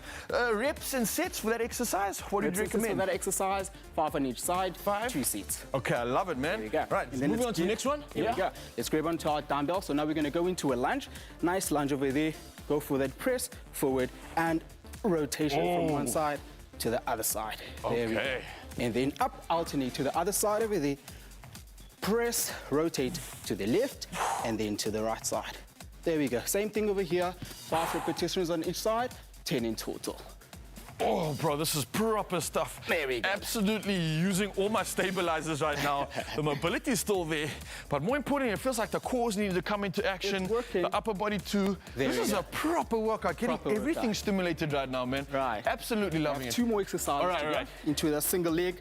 RDL, you're going to be over there for me, please. Slow and controlled movement, and as you're coming up, you want to go into a nice calf raise. Whoa, okay, so balance, focus is very important here for this one, and coordination. Beautiful. So, RDL and then straight into sort of 90-degree lift with a calf raise. Woo, all right. Nice. And feeling that one proper. Okay, and then you'll do the exact same thing on the other side. Yep. There we go. Coming up to that calf raise. Calf raise. Oh, beautiful. Power stuff. Last one, let's go. Time for one more because we're definitely working up an appetite here too, and I've got a special treat waiting for us. So let's get into this last one. Let's go for this one. So you're going to have your kettlebell with your arm in a 90-degree angle. You're going to go into a squat over there for me. As you come up, you want to go up there into that single leg balance. Wow. That's preparing those bowlers for that delivery. So 90-degree. There we go. And then squat. Squat. Whoa, this is great stuff, man. Woo. Oh, I love this. Cool. I'm definitely going to incorporate this into my arsenal, and all these exercises have been absolutely perfect, bro. We've worked ourselves up an appetite. I had one earlier just to test it out. It was really good, so I wanted to give this to you and share some of the magic because we definitely earned it. Thanks so much for coming through. Guys, if you want more inspiration, if you want more sports-specific exercises, and this is the man you want to reach out to right now, find him online. He's got some incredible work. He's a bio, so he's exactly the person that can take your body to the next level right now. But I think after that workout, we've earned ourselves the next level. Cheers, bro. Thank you so much, and yeah, look forward to moving with you some more, man. Cool. Cheers.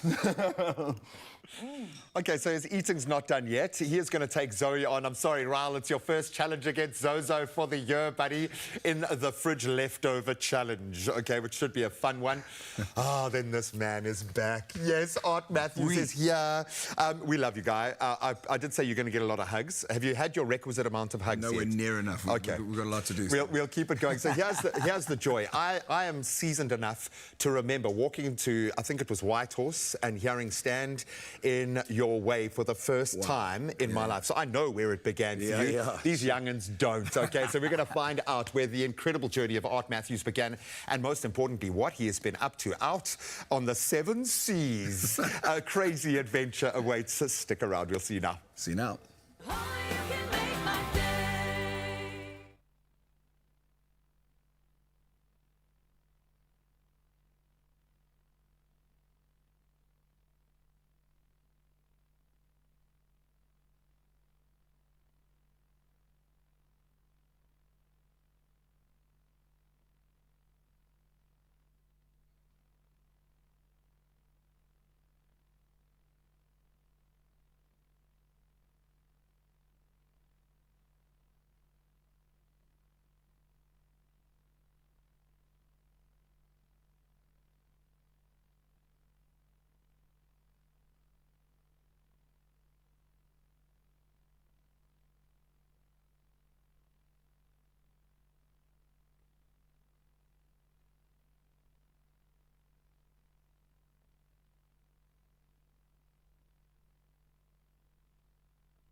It's my feel-good breakfast show. Body commands.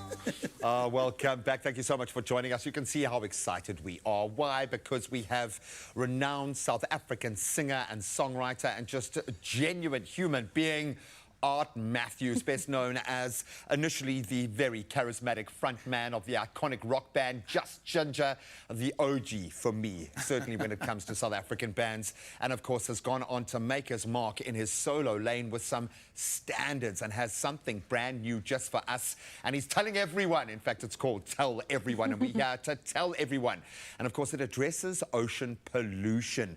And he is, I think, getting a movement behind him, and he is allowing you to use this incredible piece of creativity for your purpose. So can we get a very warm, feel-good welcome to one of the coolest guys we know, Mr. Art Matthews. Welcome back to the show! What's up, what's up? Oh, we love you, guy. Welcome back, Yeah, man. thank you so much. It's always a pleasure to be here, man. Oh, I see your tattoos. Have you got anything for the ocean, or is Yeah, that? I've got is this that... little guy here just to show me true north. You know? Yes. Just in case you lose your way. Exactly. I had to look down quite a lot when I was helming. But okay, already the nautical jargon is coming out here. We'll get to that in a moment. I've got to ask you, because I was joking with you earlier about the first time I heard you perform, obviously with Ginger back in the day. Yeah. And it was the first time I'd heard an international quality. And I mean this with all due respect, because we just hadn't been exposed, didn't have the markets back then. And I remember turning around thinking, can this be live? Is this a real band producing the sound? It was amazing. Back then, when you guys first hit the scene and people just started flocking, and that following went from like 100 to 200 to 300, coming to every venue that you were at. Could you feel it back then? What was that start in the industry like for you, dude? Yeah, you know, it's so hard because we started as like a cover band, and then we threw in like an original, like a Shallow Waters. Let's see if they'll dig us before. And eventually they were coming to shows going, no, we play those original songs. And I was like, are you sure? I mean, that's dreadlocks. I look properly homeless. It was Kif's house. I don't know what the appeal was. So you fitted right in with the crowd, bro. Yeah. Exactly. Yeah. So no, it's just amazing, and then you know to see how it started from there, and it's been an incredible journey. You know, Just Ginger's still alive and well. We played New Year's Eve. That's 28 years, you know, so we're still the same boys, same members, still the same love for each other, so that's still going. That is incredible. Hair, None of us have our hair except Mother Nature did me a little dirty. Met too, yeah. It's balancing out here. It's all balancing out. I'll be dreading these soon. Do you draw a lot of inspiration from your days with Just Ginger and your solo career, or are you going completely different with your own sound? It's odd because I was a predominant songwriter of Just Ginger anyway. And so now when I do my solo stuff, there's obviously still a lot that lends, you know, to how it's kind of always been. Yeah. And I just draw inspiration from life experiences. You know, it's been a story, to say the very least. So there's been a lot to tap into. I love it. I don't think maybe back in the day we didn't understand the role, the responsibility of the artists in our lives. Yeah. You guys give us the emotional language to be able to process stuff. Yeah. But that means you've got to go through it yourself. Yeah. You've got to work through it. You've got to be raw. You've got to be vulnerable is the key word that we love to use.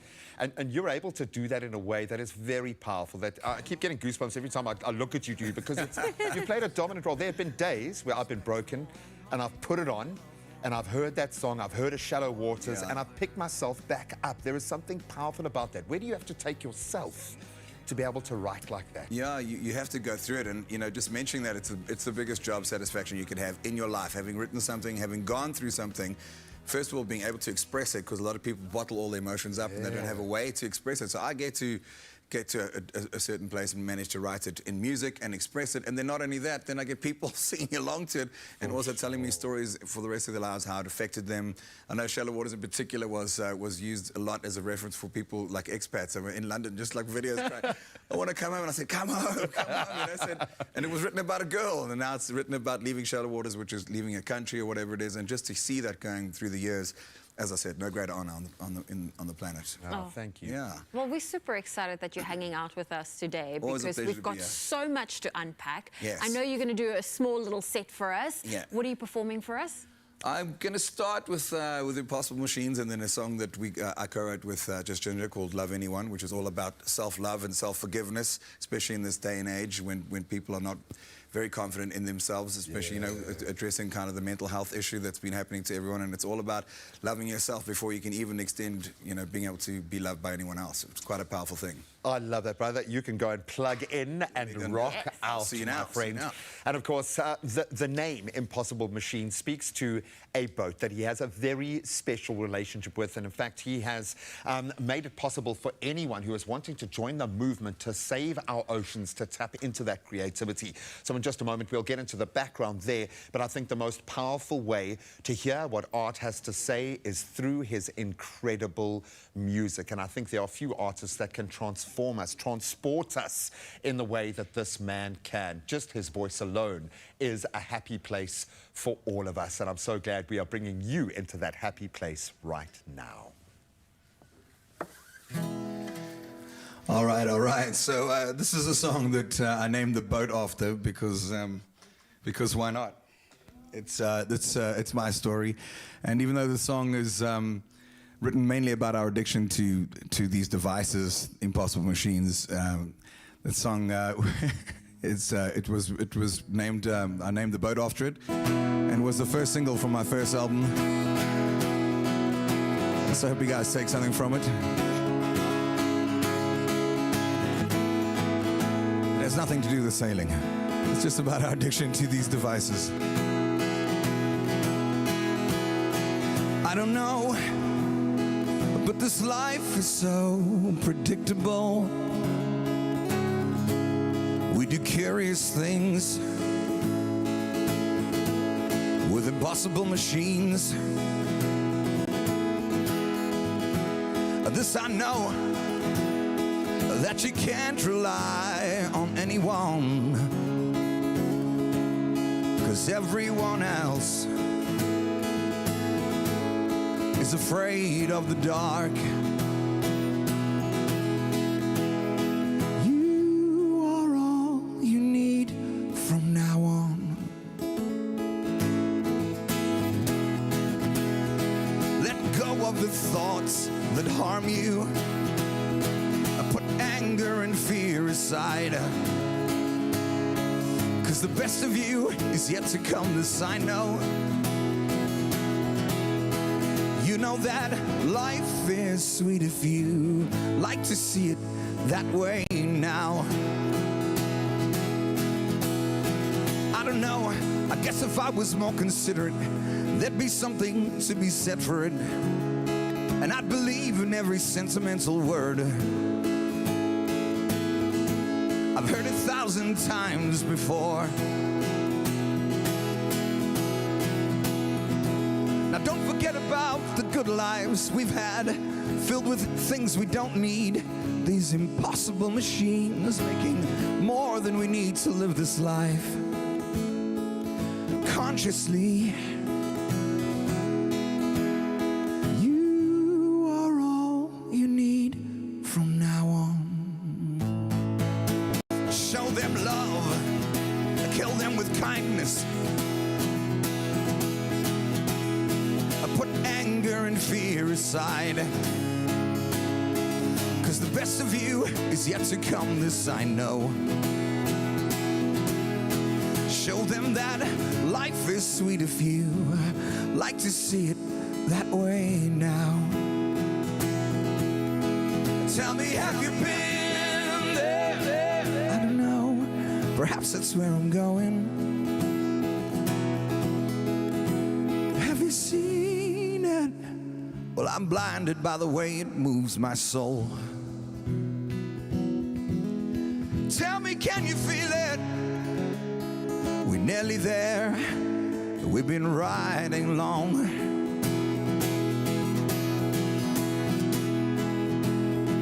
Let go of the thoughts that harm you. Put anger and fear aside,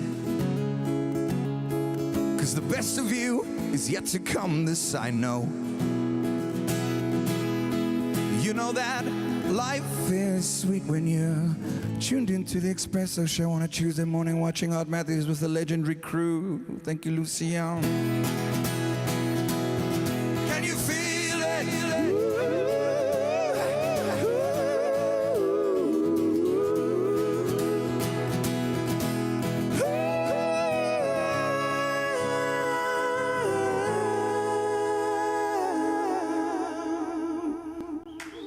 Thank you very much. Thank you. Thank you. Thank you. Thank you very much. So this is a song called Love Anyone. It was co-written by Just Ginger. And it's a song that talks about being cool with yourself. Forgive yourself. We have to learn to love ourselves. And here we go.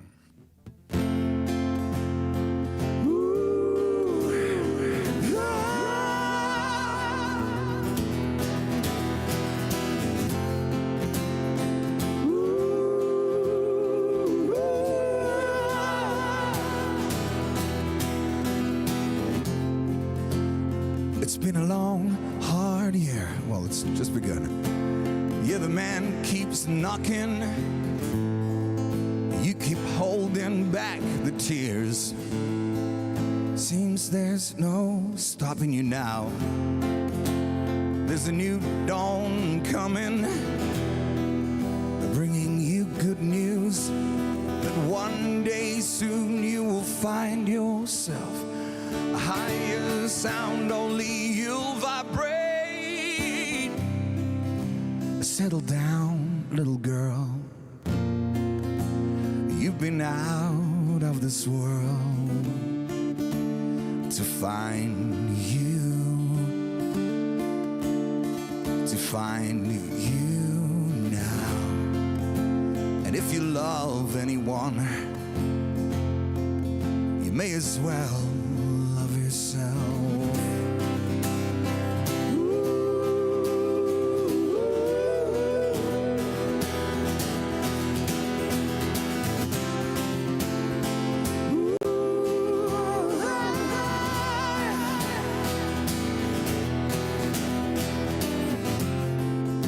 May you become steady. May you find real joy. May you be strong and ready. All your darkest fears destroy. You're the new dawn coming. It's the greatest news that one day soon you will find your place. A higher sound, only you'll vibrate now. Settle down, little girl. You've been out of this world to find you. Oh, to find you now. And if you love anyone, you may as well love yourself.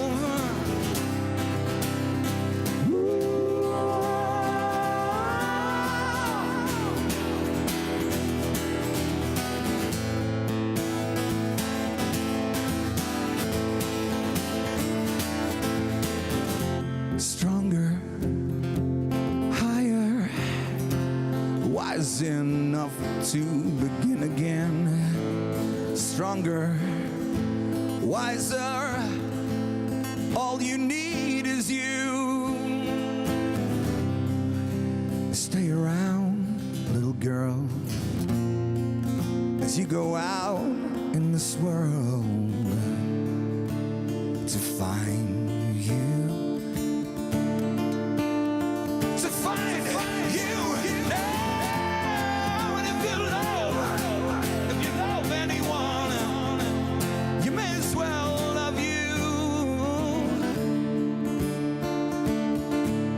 You may as well love yourself. If you love you, you can love someone.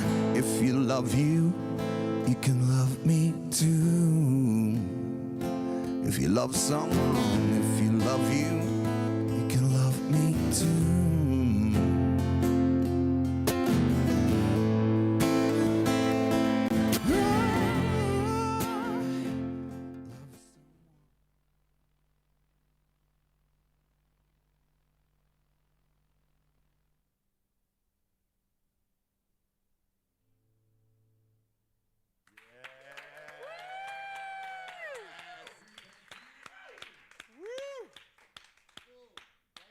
Beautiful. Thank you, lad. Woo!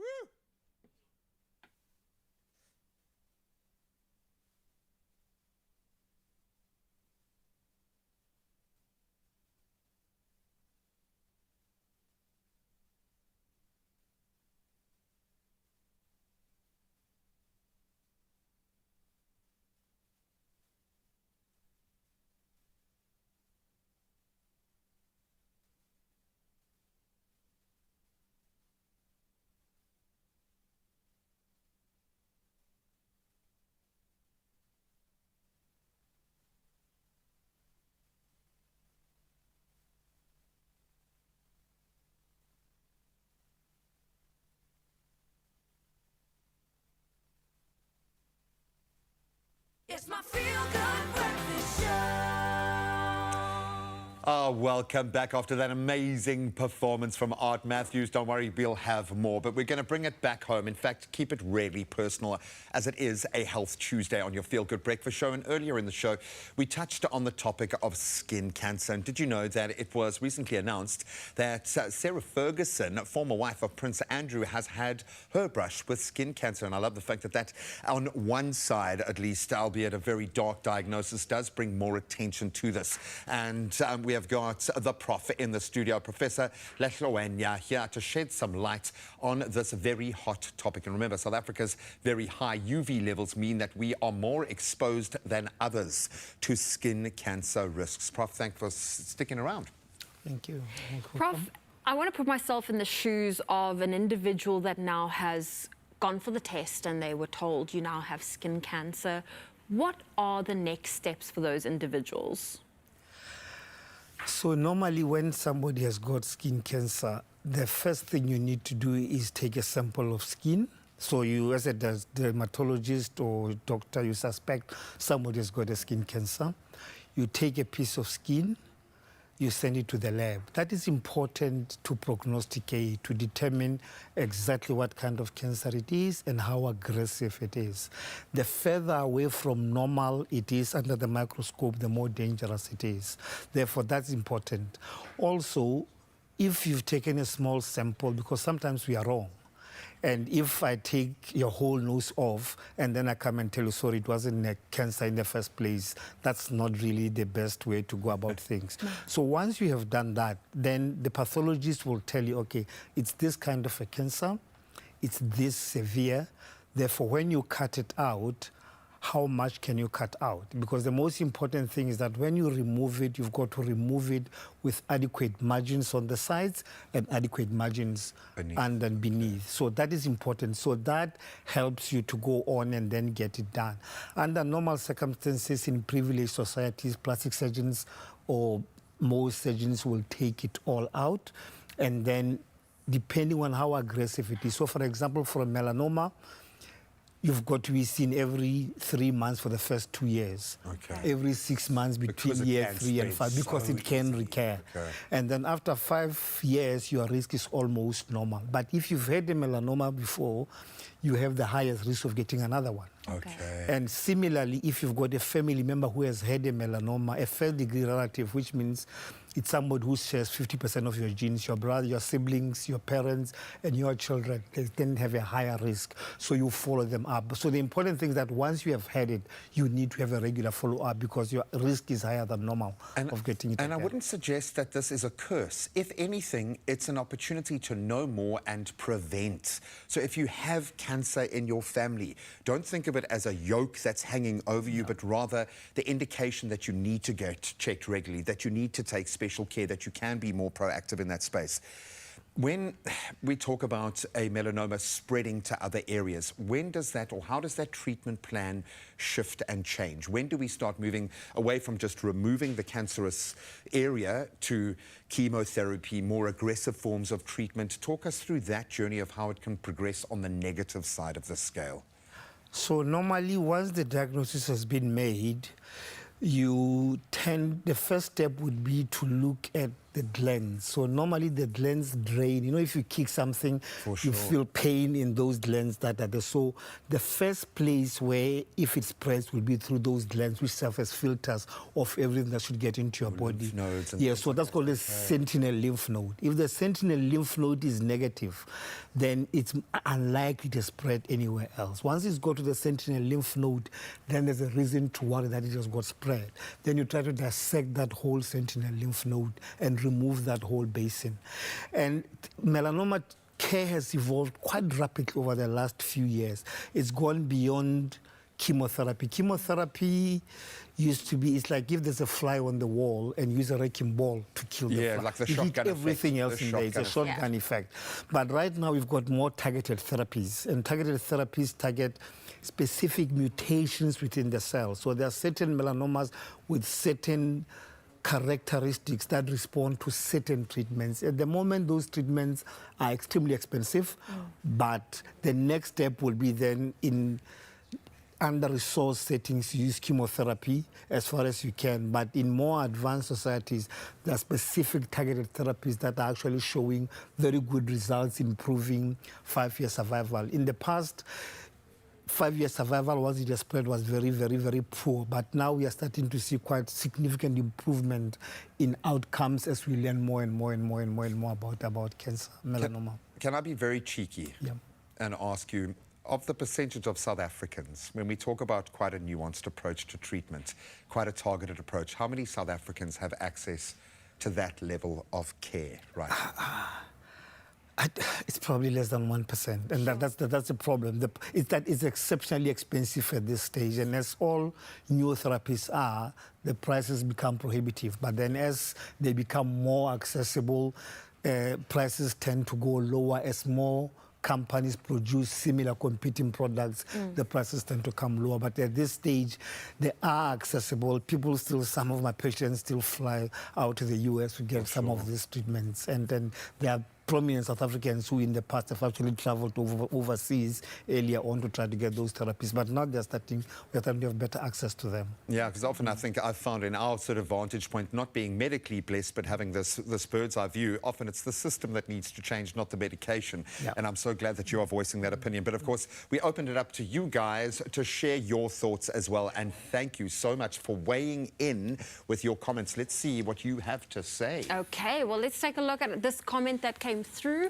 It says, Melody says, I love this. Thank you so much for putting this on the show.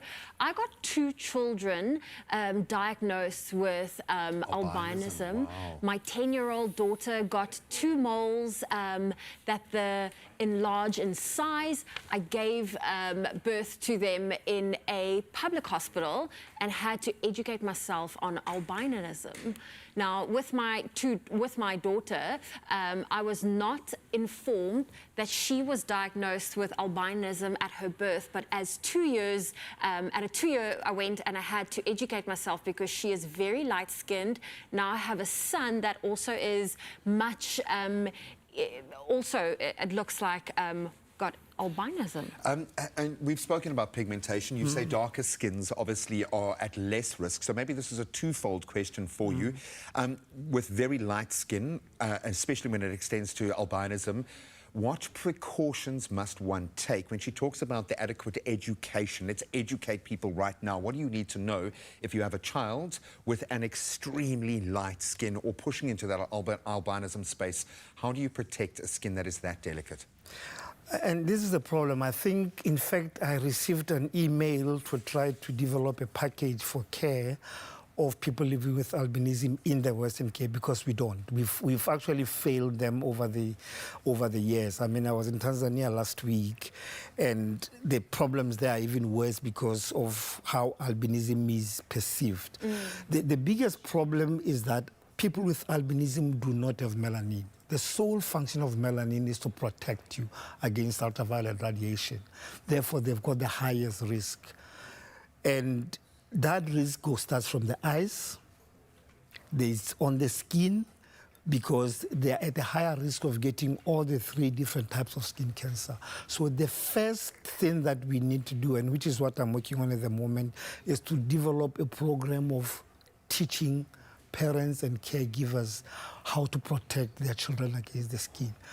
They should not wear caps on their own because if you look at the back of the neck, you need to have those caps that will cover the back of the neck, the ears, and in all those areas. They should be wearing spectacles with UV protections or sunglasses with UV protections.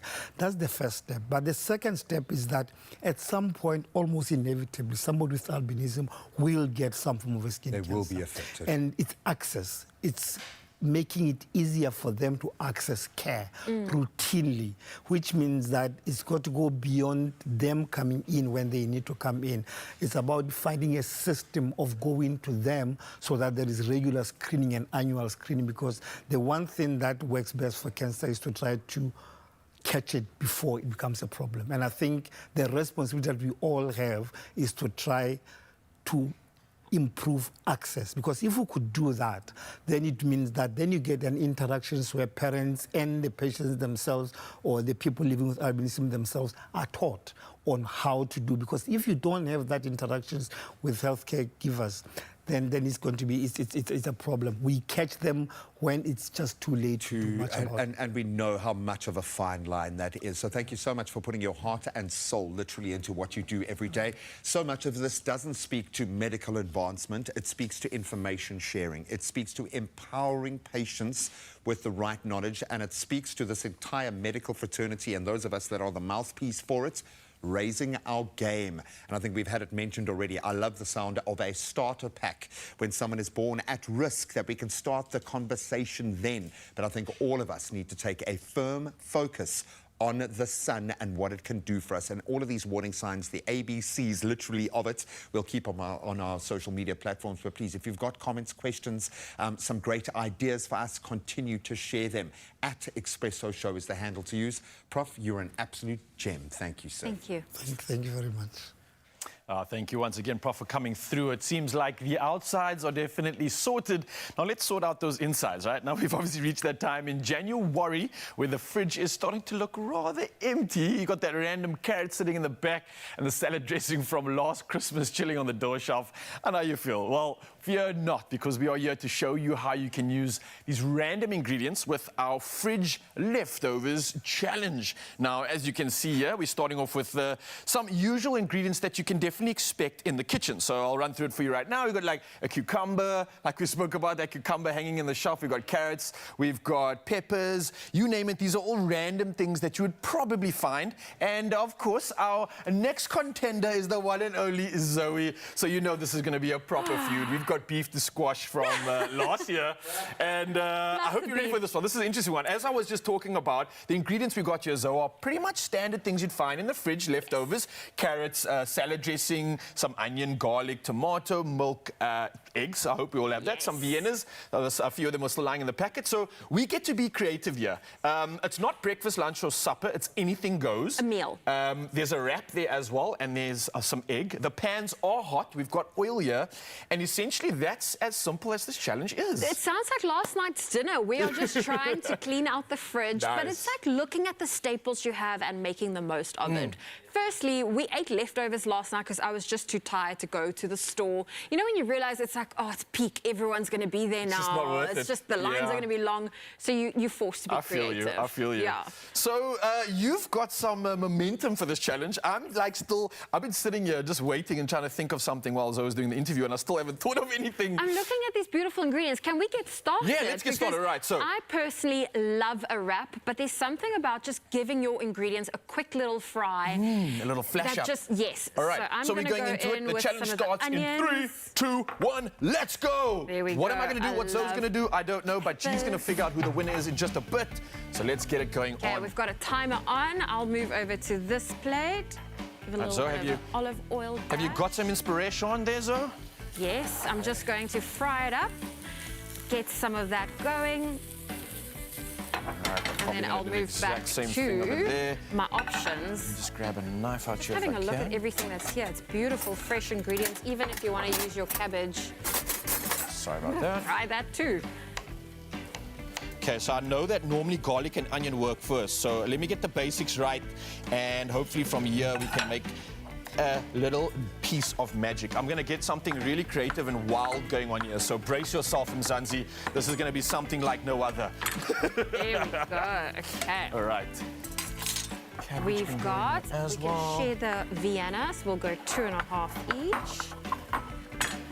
Okay. Looks like I think we've got about a minute left, Zoe, so time is ticking, Time people. is of the essence. Just throwing everything into the pan and always gets tasty. You've got to love a little tomato. Little tomato. Okay, I'm discarding the carrot because it's taking too long to cut up. Okay. Come on, right. Love fresh ingredients. Gosh, we really need sharper knives. Less than a minute, couple seconds remaining on this one. Oh, okay. I'm not ready. I haven't got my final ingredient yet. It was the egg. Come on, get involved. Okay. We'll give you some extra time, Raul. It's called you Graham. Okay, keep going, Raul. You've got this. Keep the flash on. Let me turn this thing up a little bit. 20 seconds left. Come on. Okay, I'm going to turn it to scramble rather. Okay, in an ideal world, I would love for this to fry more. 8, 6, 5, 4, 3, 2, 1. And I'm going to quickly talk and create a distraction. There's nothing happening on the other side of the kitchen. It's just a lovely day. It's all wonderful. Well done. You can drop your utensils in 3, 2, 1, go. Go. All right, I'm done. Okay, I'm going to hop into the middle here. Absolutely beautiful. I don't know what you guys have created. Two very interesting flavor profiles. They both look amazing. Yours looks crazy, spicy and hot, just like you, crazy, spicy person. We've gone spicy hot, but I think for me it was just to caramelize the onions just a little bit, to extract more flavor from it, to take away that absolute cold crunch and just to make it soft but have the texture. And then I added some protein through the Viennas. I love it. Explain. Explain. So listen, I was supposed to go with like this beautiful, like 2 fried egg sort of paella kind of vibe. I had to scrap it, and I just scrambled it because time wasn't on my side. But yeah, I think I came up with something really cool. So it's like a scrambled salsa fiery festival. That's what I'm calling this. The fiery festival. Yeah. I absolutely love it. I don't want to vote just yet because I want to put it to you guys at home. Okay, do you want Zoe to beat Raul in the year's first challenge, or is Raul going to finally get that W against his arch nemesis? Let us know on our social media platforms whose leftover meal has got you aching for those leftovers. 2 amazing creations here. We haven't quite figured out what they are, but they look like they taste spicy and delicious. You can let us know who's going to take our leftover challenge. We'll see you in a bit. Well done. You got Double cream plain yogurt from Clover. Just plain amazing.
It's my feel-good breakfast show. Yes, Mzansi, welcome back to your Feel Good Breakfast Show. It's just gone 3 minutes past the hour, and of course, official duties must commence. And then we've got another hour of magic coming at you. But starting off right now, we've got national news headlines, and Cape Nature is celebrating the birth of a unique zebra fowl at Montague's Sanbona Game Reserve. Now, this fowl is part of one of only 3 small herds in the area. In response to conservation needs, Cape Nature initiated a breeding program at the reserve, incorporating genetics from stallions and mares across various reserves. Now, remarkably, the newborn is the world's only mountain zebra with genetic contributions from both the Craddock and Gamkaberg zebras. Now, Cape Nature aims to continue breeding such foals, striving to restore the species' lost genetic diversity from decades past. Well, carrying on with national headlines, the Table Mountain National Park Management intends to file a police complaint to probe suspicious or suspicions of intentional setting of fires this year. Now, SA National Parks reported 27 fires in the period, and fire manager Justin Bachman affirmed that each fire would be investigated. Meanwhile, a significant blaze has erupted near Holsley in Boland, fueled by invasive plants and strong winds. Now, Cape Wineland District Municipality spokesperson Joanne Otto says fire crews are actively containing the fire to protect nearby informal settlements from damage. But now moving over to international headlines, and U.S. Secretary of State Anthony Blinken has lauded Cape Verde as a beacon of stability during the start of his four-nation African tour. Now, Blinken also plans visits to the Ivory Coast, Nigeria and Angola. Now, while President Joe Biden pledged to visit Africa in 2023 during the 2022 U.S.-Africa summit, the trip never materialized. Now, Blinken referenced Biden's statement saying, "We are all in when it comes to Africa." And Blinken's visit follows his involvement in Middle East conflict issues. Well, carrying on with the rest of the international headlines, Nikki Haley, former U.S. ambassador to the UN, stands as the sole Republican candidate in the U.S. capable of challenging Donald Trump for the party's nominations in November's election. Now, the withdrawal of Florida Governor Ron DeSantis, once considered a formidable competitor, but now supporting Trump, has further narrowed the field. Now, New Hampshire, the second state in the selection process following Iowa's decisive endorsement of Trump last week, will play a crucial role in shaping the Republican nomination for the upcoming presidential race. Well, lastly in our headlines, the Springbok Storks are definitely gearing up for quite a hustle. Now, one bundle of joy delivered with two more on the way. Yes, the latest proof of this is scrum half Faf de Klerk and wife Minay expecting their first mini rugby enthusiast. And they've celebrated with a green and gold baby shower because, well, even babies need rugby-themed gear. But stick around because there is more. Yes, Eben Etzebeth and his wife Anlia welcomed a baby girl over the weekend, proving the Springbok Storks are indeed working overtime. And not to be outdone, Andre Pollard's wife Maurice is expecting their little boy in April. Now, it sure appears as if the Bok nursery is about to get more crowded than a scrum's front row. Well, speaking of, it's time to dive into all things sport. And here's G-Man one last time with the latest when it comes to all the sporting headlines.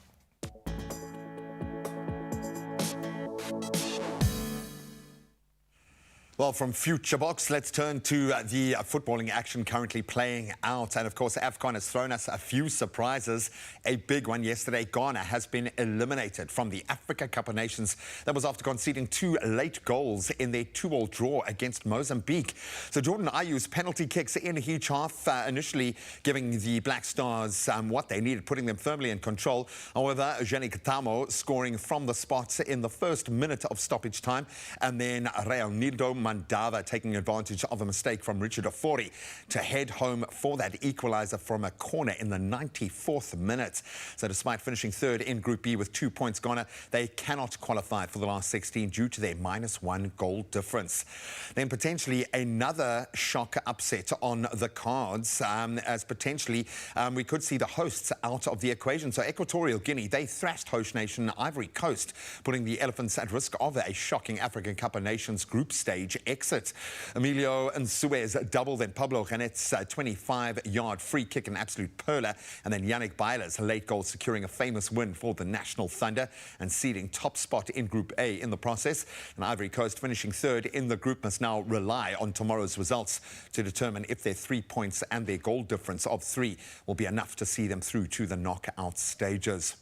Now we bring it a little closer to home for some cricket, and about halfway through the SA20 season, the Sunrisers Eastern Cape, they dominated their SA20 clash against the Pretoria Capitals yesterday, winning by 9 wickets in Kabaga. So Otniel Bartman playing a pivotal role there, claiming 4 wickets for just 12 runs as the Sunrisers dismantled the Capitals, dismissing them for a tournament record, in fact, of just 52 runs.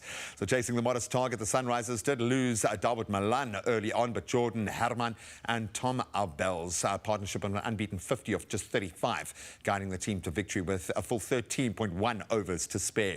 So the Sunrisers now securing second position behind the Paarl Royals. And then finally on to tennis. We are hoping that Carlos Alcaraz will make it through to that final and meet Djokovic, but he's got to get there first, and he took a major step dominating unseeded Serbian Miomir Kecmanovic to advance into the quarterfinals of the Australian Open. So the Spanish second seed, he displayed some exceptional sensational baseline, heading to defeat Kecmanovic 6-4, 6-4 and 6-love in just 1 hour and 49 minutes. That means he'll move on to face the 6th seed Alexander Zverev, who had to dig deep in his match, lasting over 4 hours yesterday to overcome British 19th seed Cameron Norrie 7-5, 3-6, 6-3, 4-6 and 7-6. In fact, that final tiebreak going to 10-3. So he'll be exhausted but tested. Trial by fire indeed. So all shaping up for a great run-in the year's first Grand Slam, but that's where we leave our sport for this Tuesday morning. The roads should be up and running by now. Let's see if Zoe's got anything to report on.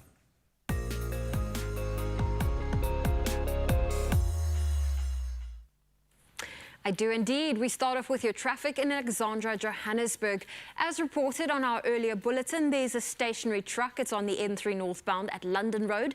The left lane is closed and the back of queue is at Van Buren Road. Add extra travel time this morning. In Tshwane, there's been a multi-vehicle accident on the N1 northbound after Brakfontein interchange. The left lane's affected and traffic is slow moving. In Somerset West, Cape Town, there's congestion on the N2 outbound. It's before Victoria interchange. Expect some delays and add additional travel time. That's your traffic. Let's take another look at your weather.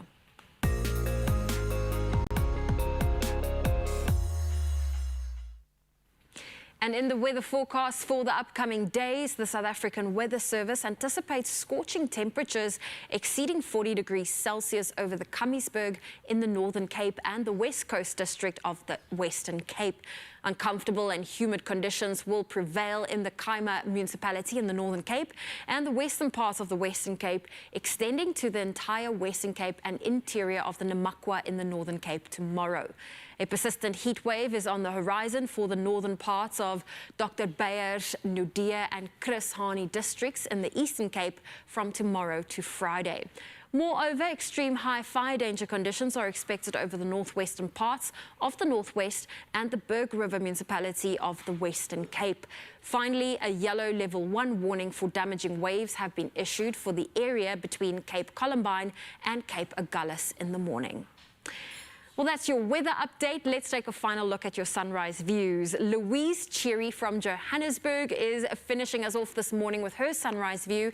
You can see the skyline in the distance. If you would love to share your morning view with us, do so on 063 408 8863. Here are your temperatures for your Tuesday.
Yo, it's hot out there. Not quite record-breaking, but it is warm. So please stay safe. Now, I want you to stop doing whatever you're doing, okay? And just listen, please. Just listen, because this is big. You do not want to miss out on today's Powerball jackpot.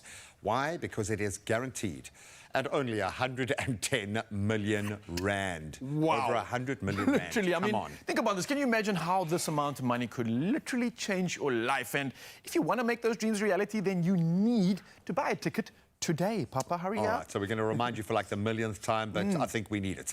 You can buy them in-store. Really simple. You can buy them on the nationallottery.co.za. You can go to their mobile app, which is great. You can do it via cell phone banking. You probably have a little tab on your banking app, or you can simply dial *120 *7529# for all the USSD. Yeah, man, it is as simple as that. And we've gone through the extra effort of including all the jackpot and ticket purchasing details on our Expresso social media pages. So you can go check it out right now. And don't forget, you stand a chance to win the guaranteed 110 million rand Powerball jackpot this Tuesday. Wow. Play now. Do it. Right Play now. now. Now, I'm not going to say that 110 million rand will save your relationship if you had a rough, kind of a rocky festive season. Could do that, It might help, or it might absolutely destroy it. Either way, we need to have that discussion. Once again, we create a safe space as we have our relationship talk. We're going to delve deep into repairing and empowering those relationships, those power couples for the year ahead, because I think it's that time we need to kind of refocus. Yeah, definitely is. And hey, maybe speaking of an event that you could go to as a couple, Captain's coming back, of course, and we're talking about all the racing action that's happening with this and a whole lot more. So don't go anywhere. You could possibly win tickets for this and more. So, yeah, like I said, we'll see you just after this. Don't go anywhere. 100.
It's my feel-good breakfast show.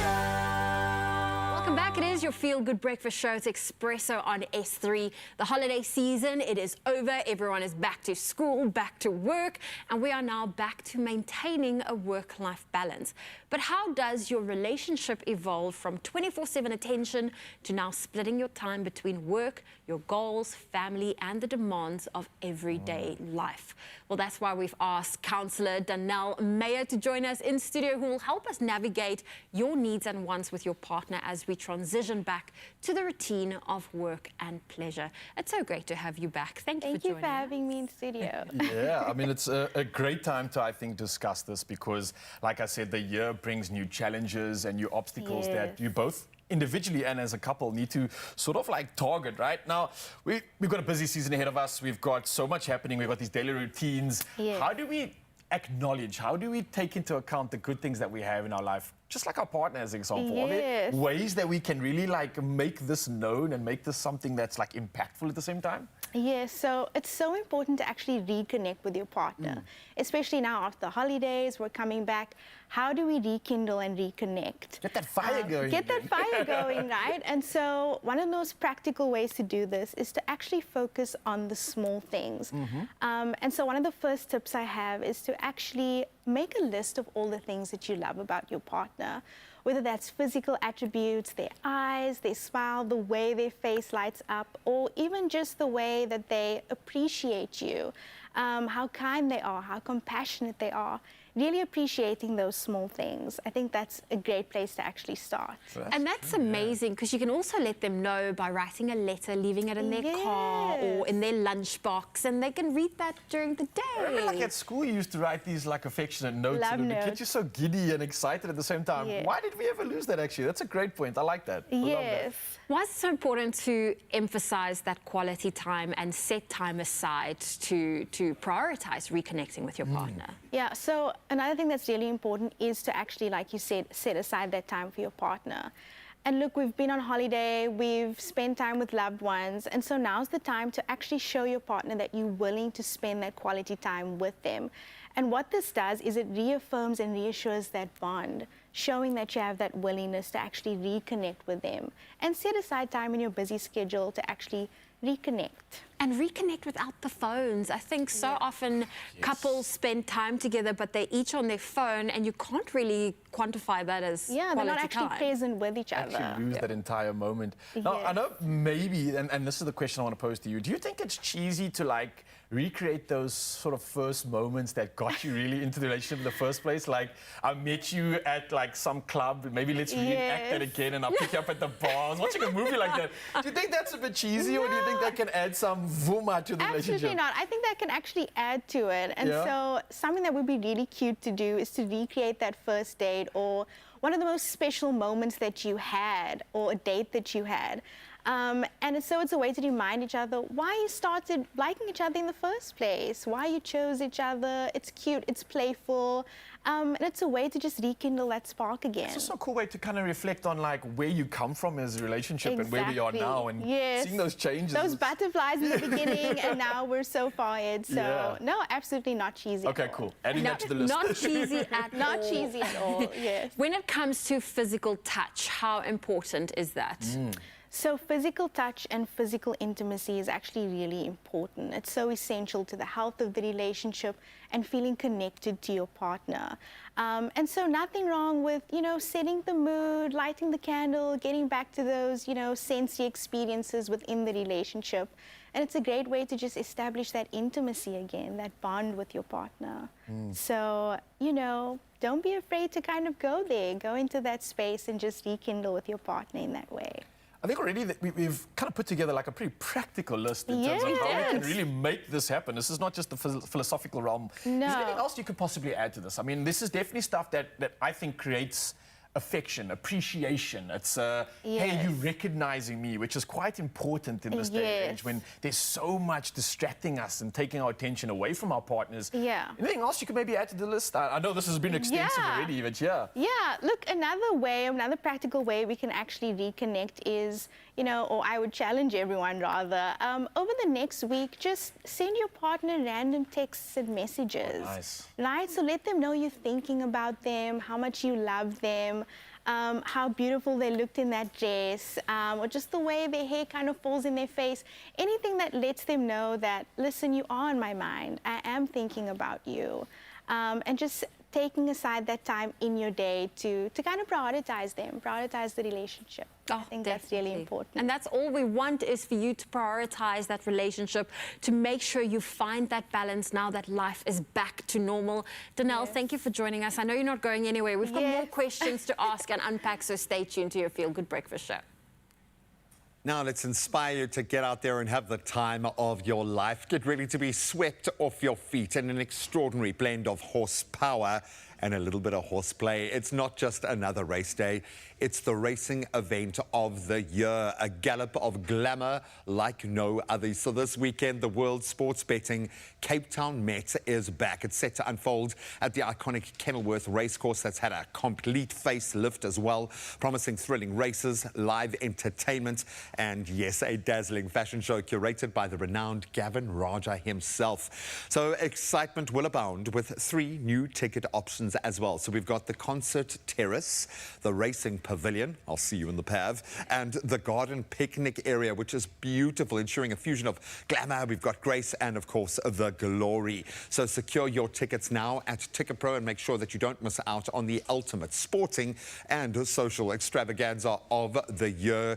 This really is an amazing party and an opportunity to have some fun on the betting side as well. So remember, World Sports Betting are giving away a set of double VIP tickets, each to 2 lucky viewers, to stand a chance of securing your VIP seats this Saturday. And that's the way you want to roll at the Met. And that's this Saturday, the 27th of January. What you've got to do is head over to our competition post on our Facebook, Instagram or X pages and tell us what you love most about the Cape Town Met. And don't forget to include that hashtag World Sports Betting. Competition closes midday tomorrow. That's the 24th of Jan. But You can find all the T's and C's on expressoshow.com.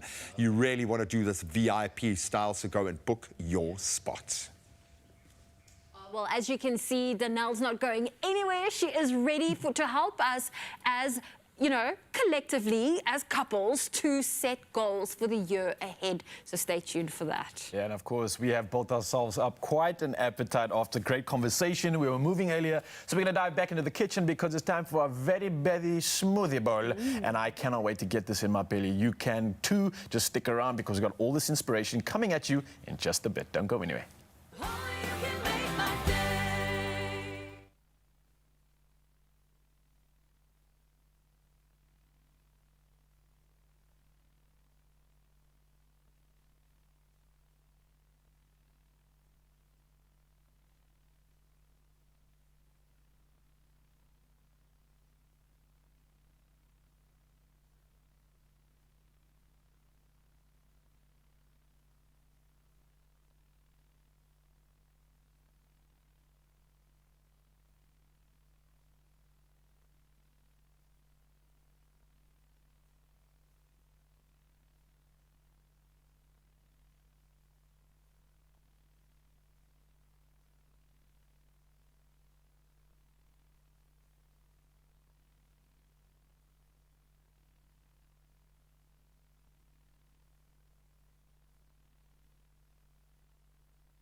It's my feel-good breakfast show.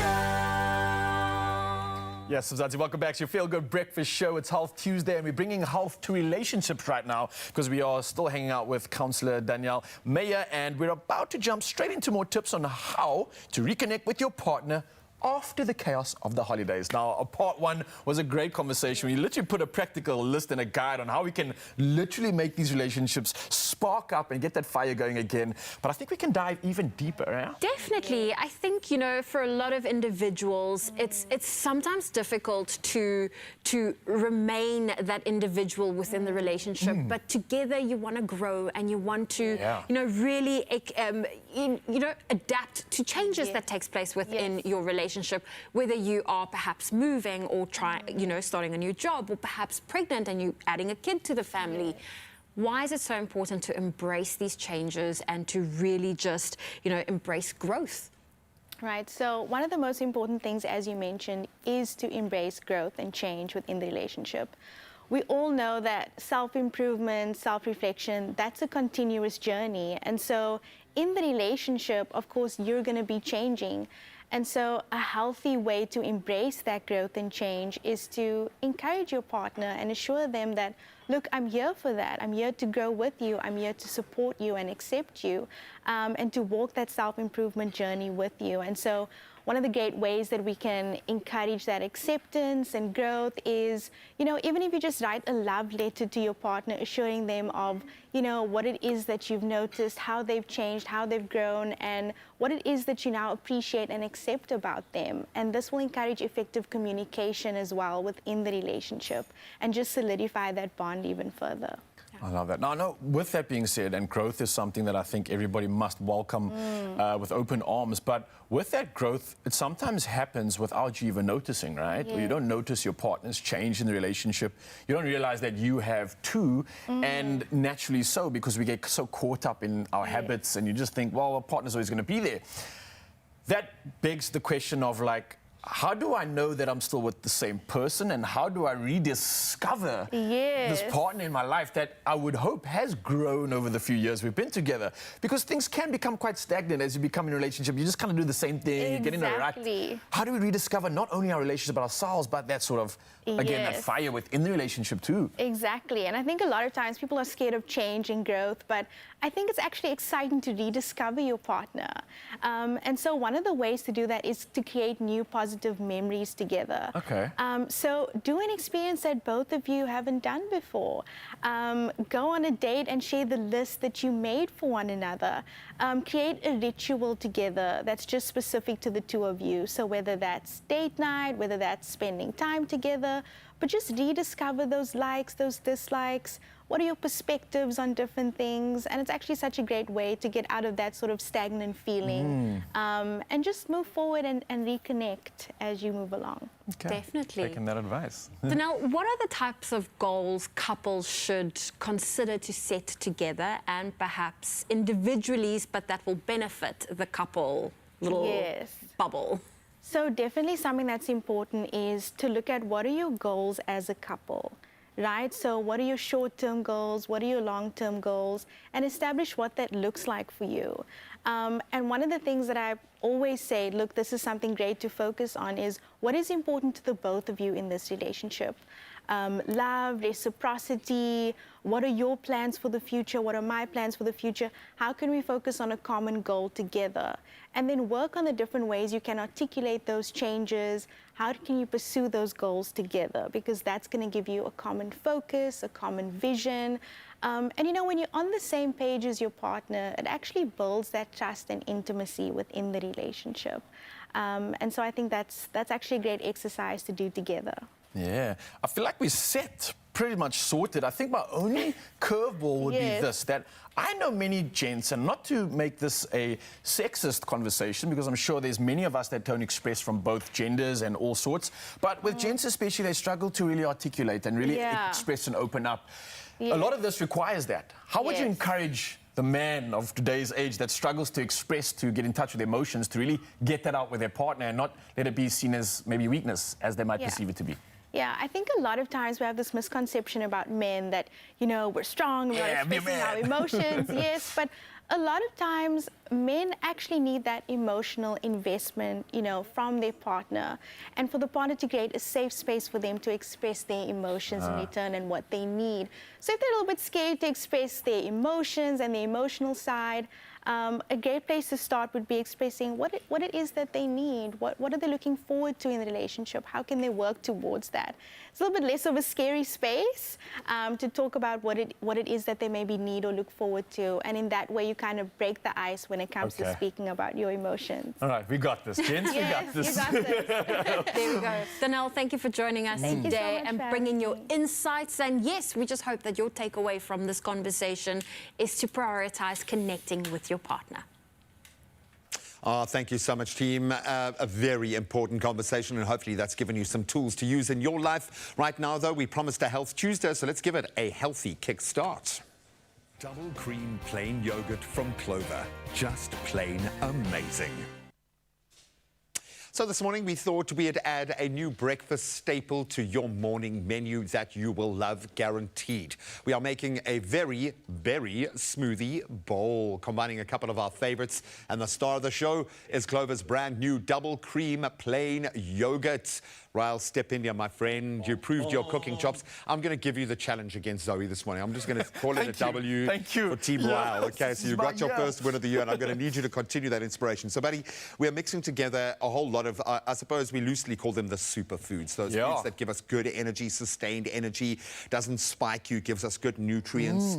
And you're a guy who relies on kind of nuanced nutrition. 100%. How important is it to do this, to put this stuff in your body when it matters most? I think if you really are someone that's trying to capitalize and get the most out of your day and out of this vessel, you have to fuel correctly. Otherwise, you're literally compromising yourself and making the challenge so much harder. So we've got great carbs, we've got micronutrients in here, we've got sustained energy. Are those dates? Those are dates. Man, it's our first date of the year, baby. Yes, finally, I was waiting for relationship goals, I told you. you. But like you said, dude, this is imperative stuff, and I love the colors that we're using here. And also, can I be honest? I've been sneaking that double cream through the shot. I don't know if you've seen me. I hope there's some left, Jabri. Let me find out. This is going to be the real test to see if there's anything left in our double cream. I did think I left like 1 6-pack maybe out of a 10. I love the fact that they do come in the mini 6-packs now, where you get the double cream in kind of nice little manageable doses, and then of course you get your big baby tub double cream plain yogurt. The double cream, why we love it so much, is it's so thick and filling that it keeps you feeling satisfied for much longer. You're going to scoop us out one of those guys in just a moment, but right now I need you to please chop up that banana, and then we're going to start populating our smoothie bowl. And obviously we're going on the nutrients being the power pack here, but go towards a flavor profile that you know you're going to enjoy. I think when eating healthily, often we miss that, and we try and shove in the nutrients without enjoying the process. And you need to be able to enjoy the food that you are eating, and it also must give you the right kind of energy. What I love about the Clover double cream yogurt, it's available, yes, in the 1 kilogram tub, and those super convenient mini 6-packs, ideal for a snack, a busy morning on the go, a lunchbox. Absolutely beautiful. You can pop those guys right in there. And then we're going to start adding the rest of our fruit, and we've got beautiful berries. When you get them in season, freeze the rest of them so you can use them daily for your breakfast bowls. And what I like about a breakfast bowl in particular, it's a great way to include variety. All those colors, as Raul pointed out here, you want to be able to see the health first. There's a reason why we respond to color. So next, we're going to pop in some of those blueberries. Can I open this? Okay, do it, Brew. Get your yogurt on. Get us a cup of that gorgeous double thick double cream. How many are we putting in here? Can I do the whole thing? Do the cup. You could do the whole thing, but maybe do the cup there. It might be let's pop in 1 cup. I'm just I don't know if it's going to be easy. Yes, please. Obviously, you want a consistency that you can eat as opposed to one that you're going to be drinking like a normal smoothie. Yes. So you want it to have a bit more kind of oomph to it in that sense. That's looking good. Then we're going to use the almond milk to make it a little bit more mixable. Nice. And obviously, almond milk, you know, if you can use other kind of versions of, if you want to keep it all dairy in that sense, if you don't dig the almond vibes. But I think it's important though, because remember, we've got so much creaminess coming from the plain yogurt over here that it kind of like brings that balance back, just offset that. I love that. Okay, then we've got our magical dates. Ooh, are they all going in here? Do it, man. Yes, please. Don't play around. I'm looking at our beautiful finished product here, just making sure we don't miss any of those steps. But dates, as you say, just beautiful. That's nature's ultimate energy bar. Yeah, man. You know, certain religions break their fast with a date because it gives you so much energy. Everything that you need. Exactly that, all right? If people are eating it to sustain themselves in the desert, you know it works. Bro, 100%. Then we've got our chia seeds. Great protein coming in there as well. We've got some raspberries. Save just a few of those to adorn our creation at the end there. Okay, so let me just keep a little the bit eyes left as over. well. There we and I suppose go. a textural element, then our blueberries and our strawberries and a little bit of honey, because honey has some fantastic properties as well. It's not just sweet, but you've guided me on the honey journey as well. It's antibacterial, antifungal. It's absolutely amazing. Sustained release of energy as well. Incredible. And we aren't holding back with our smoothie bowl. We've packed everything that we possibly could in there, dude. Are we going to be able to close this one? I hope so, Just man. about. And this is why you must never, if you've got fruit that's kind of on the latter end of its life cycle, freeze it, because you can use it. You don't want to waste those nutrients. Whoa. Woo! Let's just give it a little bit of That's a party up in there. Oh, there look we go. at that. Obviously, the bigger fruit is getting chewed up, but I don't mind. I really don't mind keeping a few chunks in there, so you've got a bit of a textural element. Yeah, definitely. And then this goes into the bowl, man. Bro, the color for me is what is absolutely standing out right now. Look at the consistency. Oh. You could even throw a little bit of like ice in there to ramp that up. Oh, man. And then we're going to just add just a little bit of nutty granola, which looks fantastic as well. And then pistachios, which is nice because they're quite salty and they're going to kind of cut through. Bring that texture change. And then just a little bit of our raspberries just to make that look. Okay, look, this looks like we made it and the professionals made the other one, but that looks great. And either way, however it looks, it is going to be super, super good for you and delicious. Well done, buddy. Well played, man. That's brilliant. Park.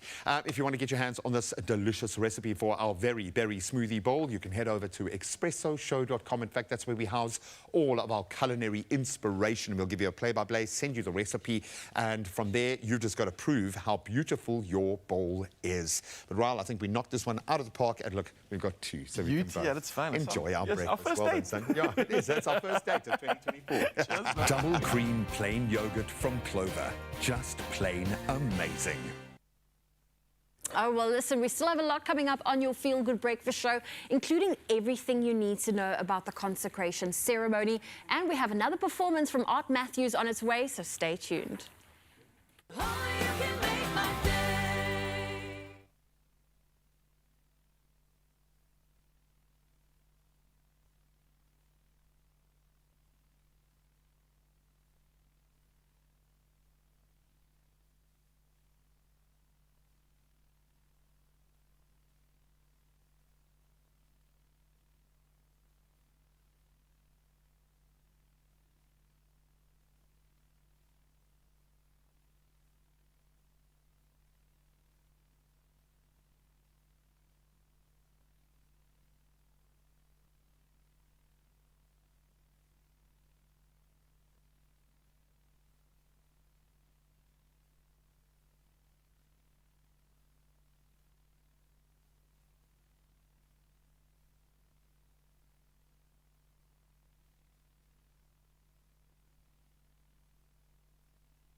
It's my Feel Good Breakfast Show.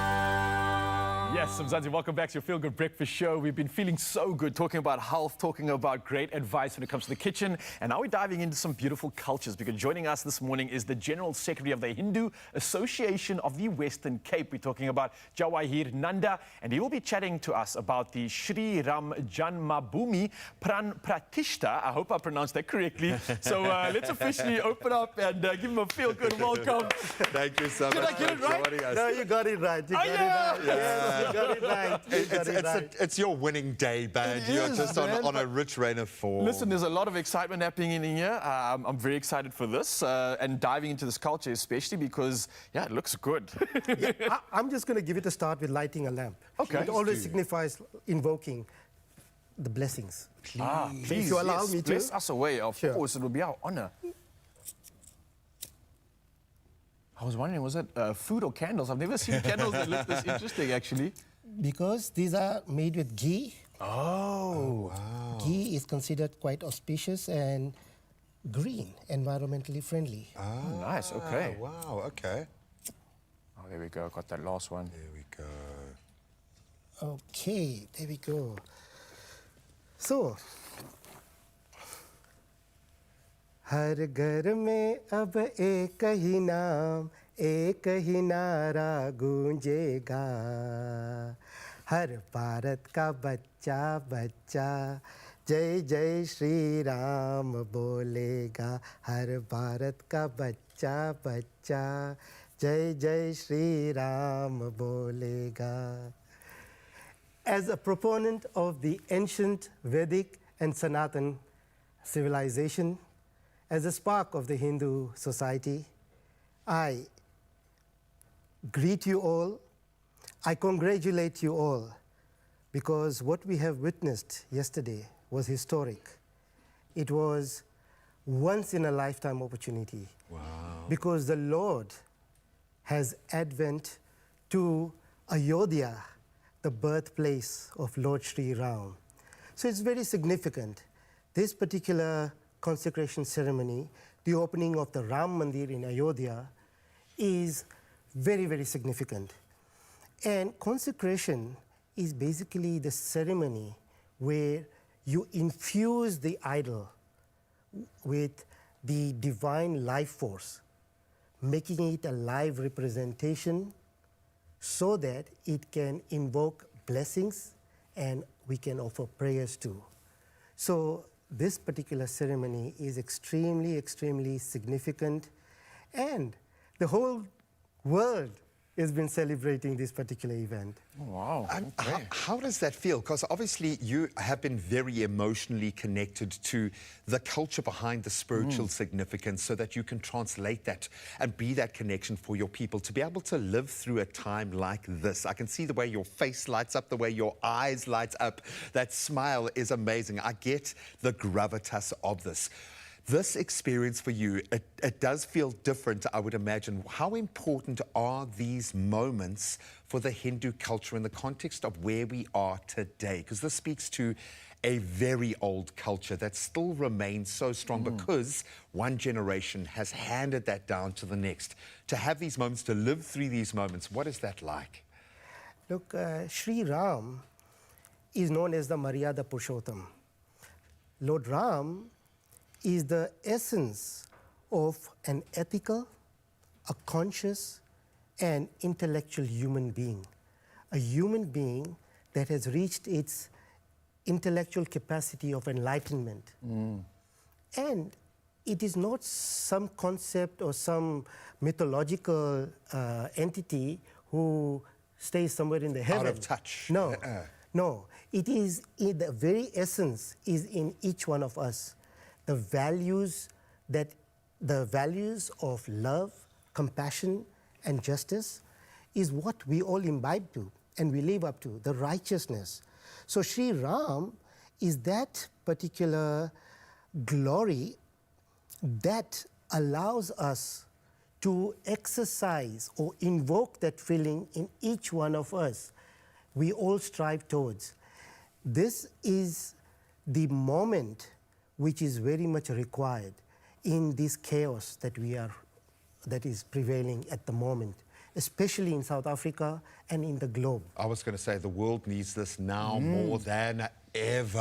Yeah, and I'm looking at some of the ceremony that was actually live streamed internationally. I see one event took place in New York and Times Square. So this is absolutely incredible, firstly. And secondly, I have a strange question, if you may. A lot of the visuals that we've seen and pictures involving a lot of men celebrating. Is this something that's shared with both men and women? Or is it just by chance that we're not seeing the women celebrate this? Or is there maybe something more to this? No, there is no bias. There is no bias whatsoever. All right. I think it was just probably one of just happens to be. It just happens to be. But it is celebrated by everyone. I see so, yeah. It's everyone, incredible. and everyone is part of it. What makes it so special is that it has no barriers.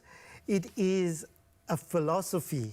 It is that essence which is felt, as I said earlier, it is felt amongst everyone. And I'm just so grateful that we are in this era where we are witnessing this. For sure. And that's why I also wanted to wish all the viewers out there Happy Diwali. Happy Diwali. Because this is so significant. In the Treta Yuga, when Lord Ram came from the forest and came back home, the people celebrated Diwali. Today, he's come back to his original birthplace. It is nothing less than Diwali. So I brought some sweetmeat to share with you. I've lighted the lamp. We offer the flowers. We offer the love and gratitude, and we are sending the message of peace, love, and unity, so that this chaos that is prevailing in this world gets away from it, and we focus on the element of spirituality. That spirituality is what is required in today's world, and is the answer, I believe. Completely. And you know, I'm tying a lot of threads together with what you're saying, but there is so much worry about what the human condition is at the moment, our moral compass, that true north, the introduction of AI for things to think and act on our behalf. And we keep coming back to the single point that the higher thinking is represented by love and compassion and an understanding of self. And this speaks, you can see the goosebumps are coming out. So to be a part of something that is so massive, collective, and connected in this way is a truly beautiful thing. Thank you for blessing us and the studio and our viewers with this incredible message and this connection to the spirit. I absolutely love it. Thank you so much. And for your smile today. Thank you, thank you, thank you. You've made our year. I also thank you. And I want to leave with this small mantra. This mantra is actually the essence of Sri Ramchandra on this auspicious occasion of consecration ceremony. of the Ayodhya Ram Mandir, let the bell invoke the same values in our modern times right now. So I would end with saying, Ram Rameti Rameti Rame Rame Manorame Sahastanamne Tattulyam Rama Nama Varanane Shri Rama Rama Raghunandan Rama Ram Shri Rama Rama Bhartagraj Rama Ram Shri Rama Rama Rajakankash Rama Ram Shri Rama Rama Sharana Bhava Rama Ram Shri Ramachandra Sharano Mansa Samarami Shri Ramachandra Sharano Vatsa Gunami Shri Ramachandra Sharano Shisha Namami Shri Ramachandra Charano Sharanam Prapate. Thank you. Thank you. Wow. Oh, absolutely incredible. Now, this summer, Easy Life Kitchens, they are making it easier to cook in this hot weather. They are giving away a Vortex Plus 8-in-1 VersaZone air fryer, and that is worth 4,500 Rand to one lucky follower. Now, to enter, all you need to do is like the Easy Life Kitchens page on Facebook and Instagram, tag a friend who needs an air fryer, and share the giveaway post. The giveaway closes at midnight on the 26th of February this year. T's and C's apply and it can be found on their website.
It's my feel-good breakfast show. Welcome back one last time in case you missed it. Where have you been? It's been an amazing 3 hours, and of course your day could get even better. Why? Because you could be taking home today's Powerball jackpot. I can't even talk looking at this number. 110 million Rand guaranteed. Can you imagine how this amount of money could change your life? If you want to make those dreams a reality, well, then you need to buy a ticket today. Oh, yes, today is the day. Now, you can buy your tickets in store. You can do it on the nationallottery.co.za website. There's a mobile app. You've got cell phone banking, or you can simply dial *120 *7529#, and then you can follow the USSDs that follow. And we'll keep all of those details and that big number up on our social media platforms so you can go check them out. And, of course, stand your chance of winning that guaranteed 110 million Rand in today's Powerball jackpot. That's this Tuesday, so play it now. Right now. Oh, well, listen, I think if we had to win the Powerball, there'd be signs like personal performances from Art Matthew. Every day. Every single day. But okay, he is our guest performer today, and he's got more for us. Thank you so much. Just before I start, I want to do one more shout out to Drickus du Plessis. Nou weet hulle wat ons weet. Thank you so much. What a jewel. Drickus, Fatom, Fluffy. So this song is written about, it was written on the boat as I was crossing the Atlantic last year. And I think pollution in our oceans is a very underplayed and understated issue that needs to be addressed. So tell everyone, if you would, please, it's out everywhere.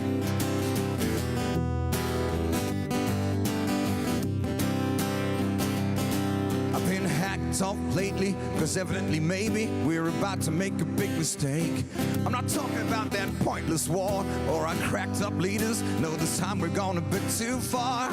Whether I'm wrong, whether I'm right, I say we all present our arms tonight, because I don't want to die without saying that I try to tell the world that ignorance is no excuse this time. Find a way to tell everyone. If we don't, what will we become? Say it loud and clear. If we cherish all that we hold, dear me, take a look at the sea. It's creeping up and up every shore. I don't know if you've been noticing, but the shores are dirty. Don't know if we can take much more.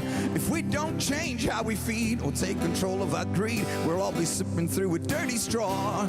We don't have long, because I know I'm right. I say we all present our arms tonight, because I don't want to die without saying that I try to tell the world that if the oceans die, well, we could say goodbye. Find a way to tell everyone. If we don't, what will we become? Say it loud and clear. If we cherish all that we hold, dearie me.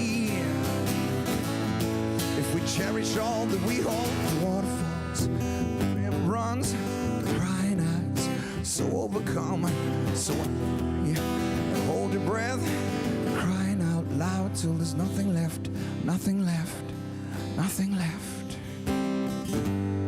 Find a way to tell everyone. If we don't, what will we become? Say it loud and clear. If we cherish all that we hold dear, find a way to tell everyone. If we don't, what will we become? Say it loud and clear. If we cherish all that we hold dear, if we cherish all that we hold. All right, all right, all right, all right. All right, we go one more song. This is just a song, again, I always try and make positive messages about how close we are to messing things up. And we really need to use some gut instinct and make sure we get the right news and believe the right things, and mainly just trust your gut and just be cool, just be smart, just be lekker, man. Like this whole crew on the show. You guys are legends, man. Big shout out to you guys, man.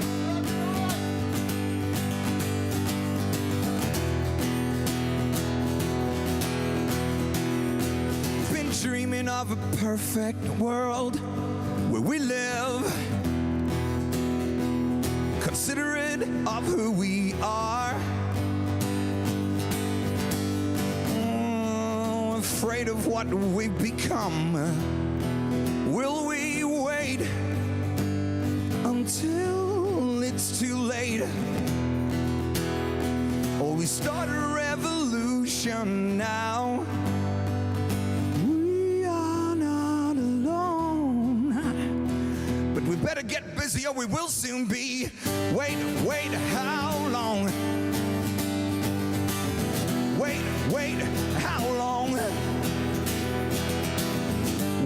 Wait, how long? We are not alone. I hope not too long.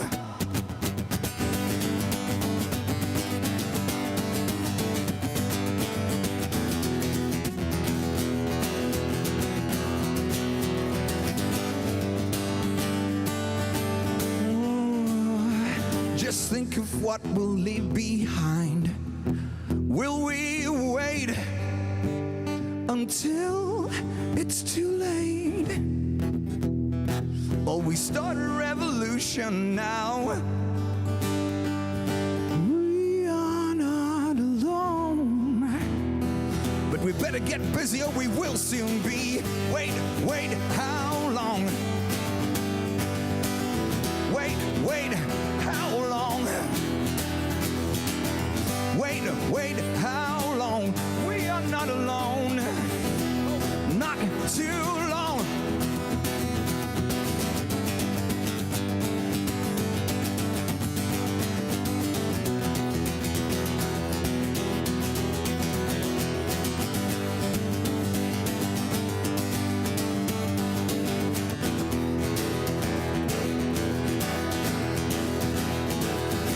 Get up now, don't you wait. Your love can change the world. Oh, get up now, say it loud. Get over it before we lose ourselves. Oh, now. Get up now, don't you wait. Your love can change the world. Get up now, say it loud.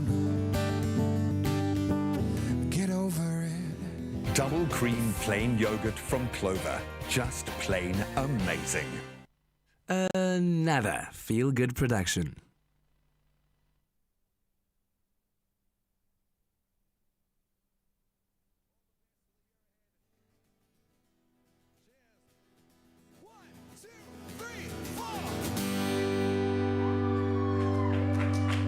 Bye, doggy.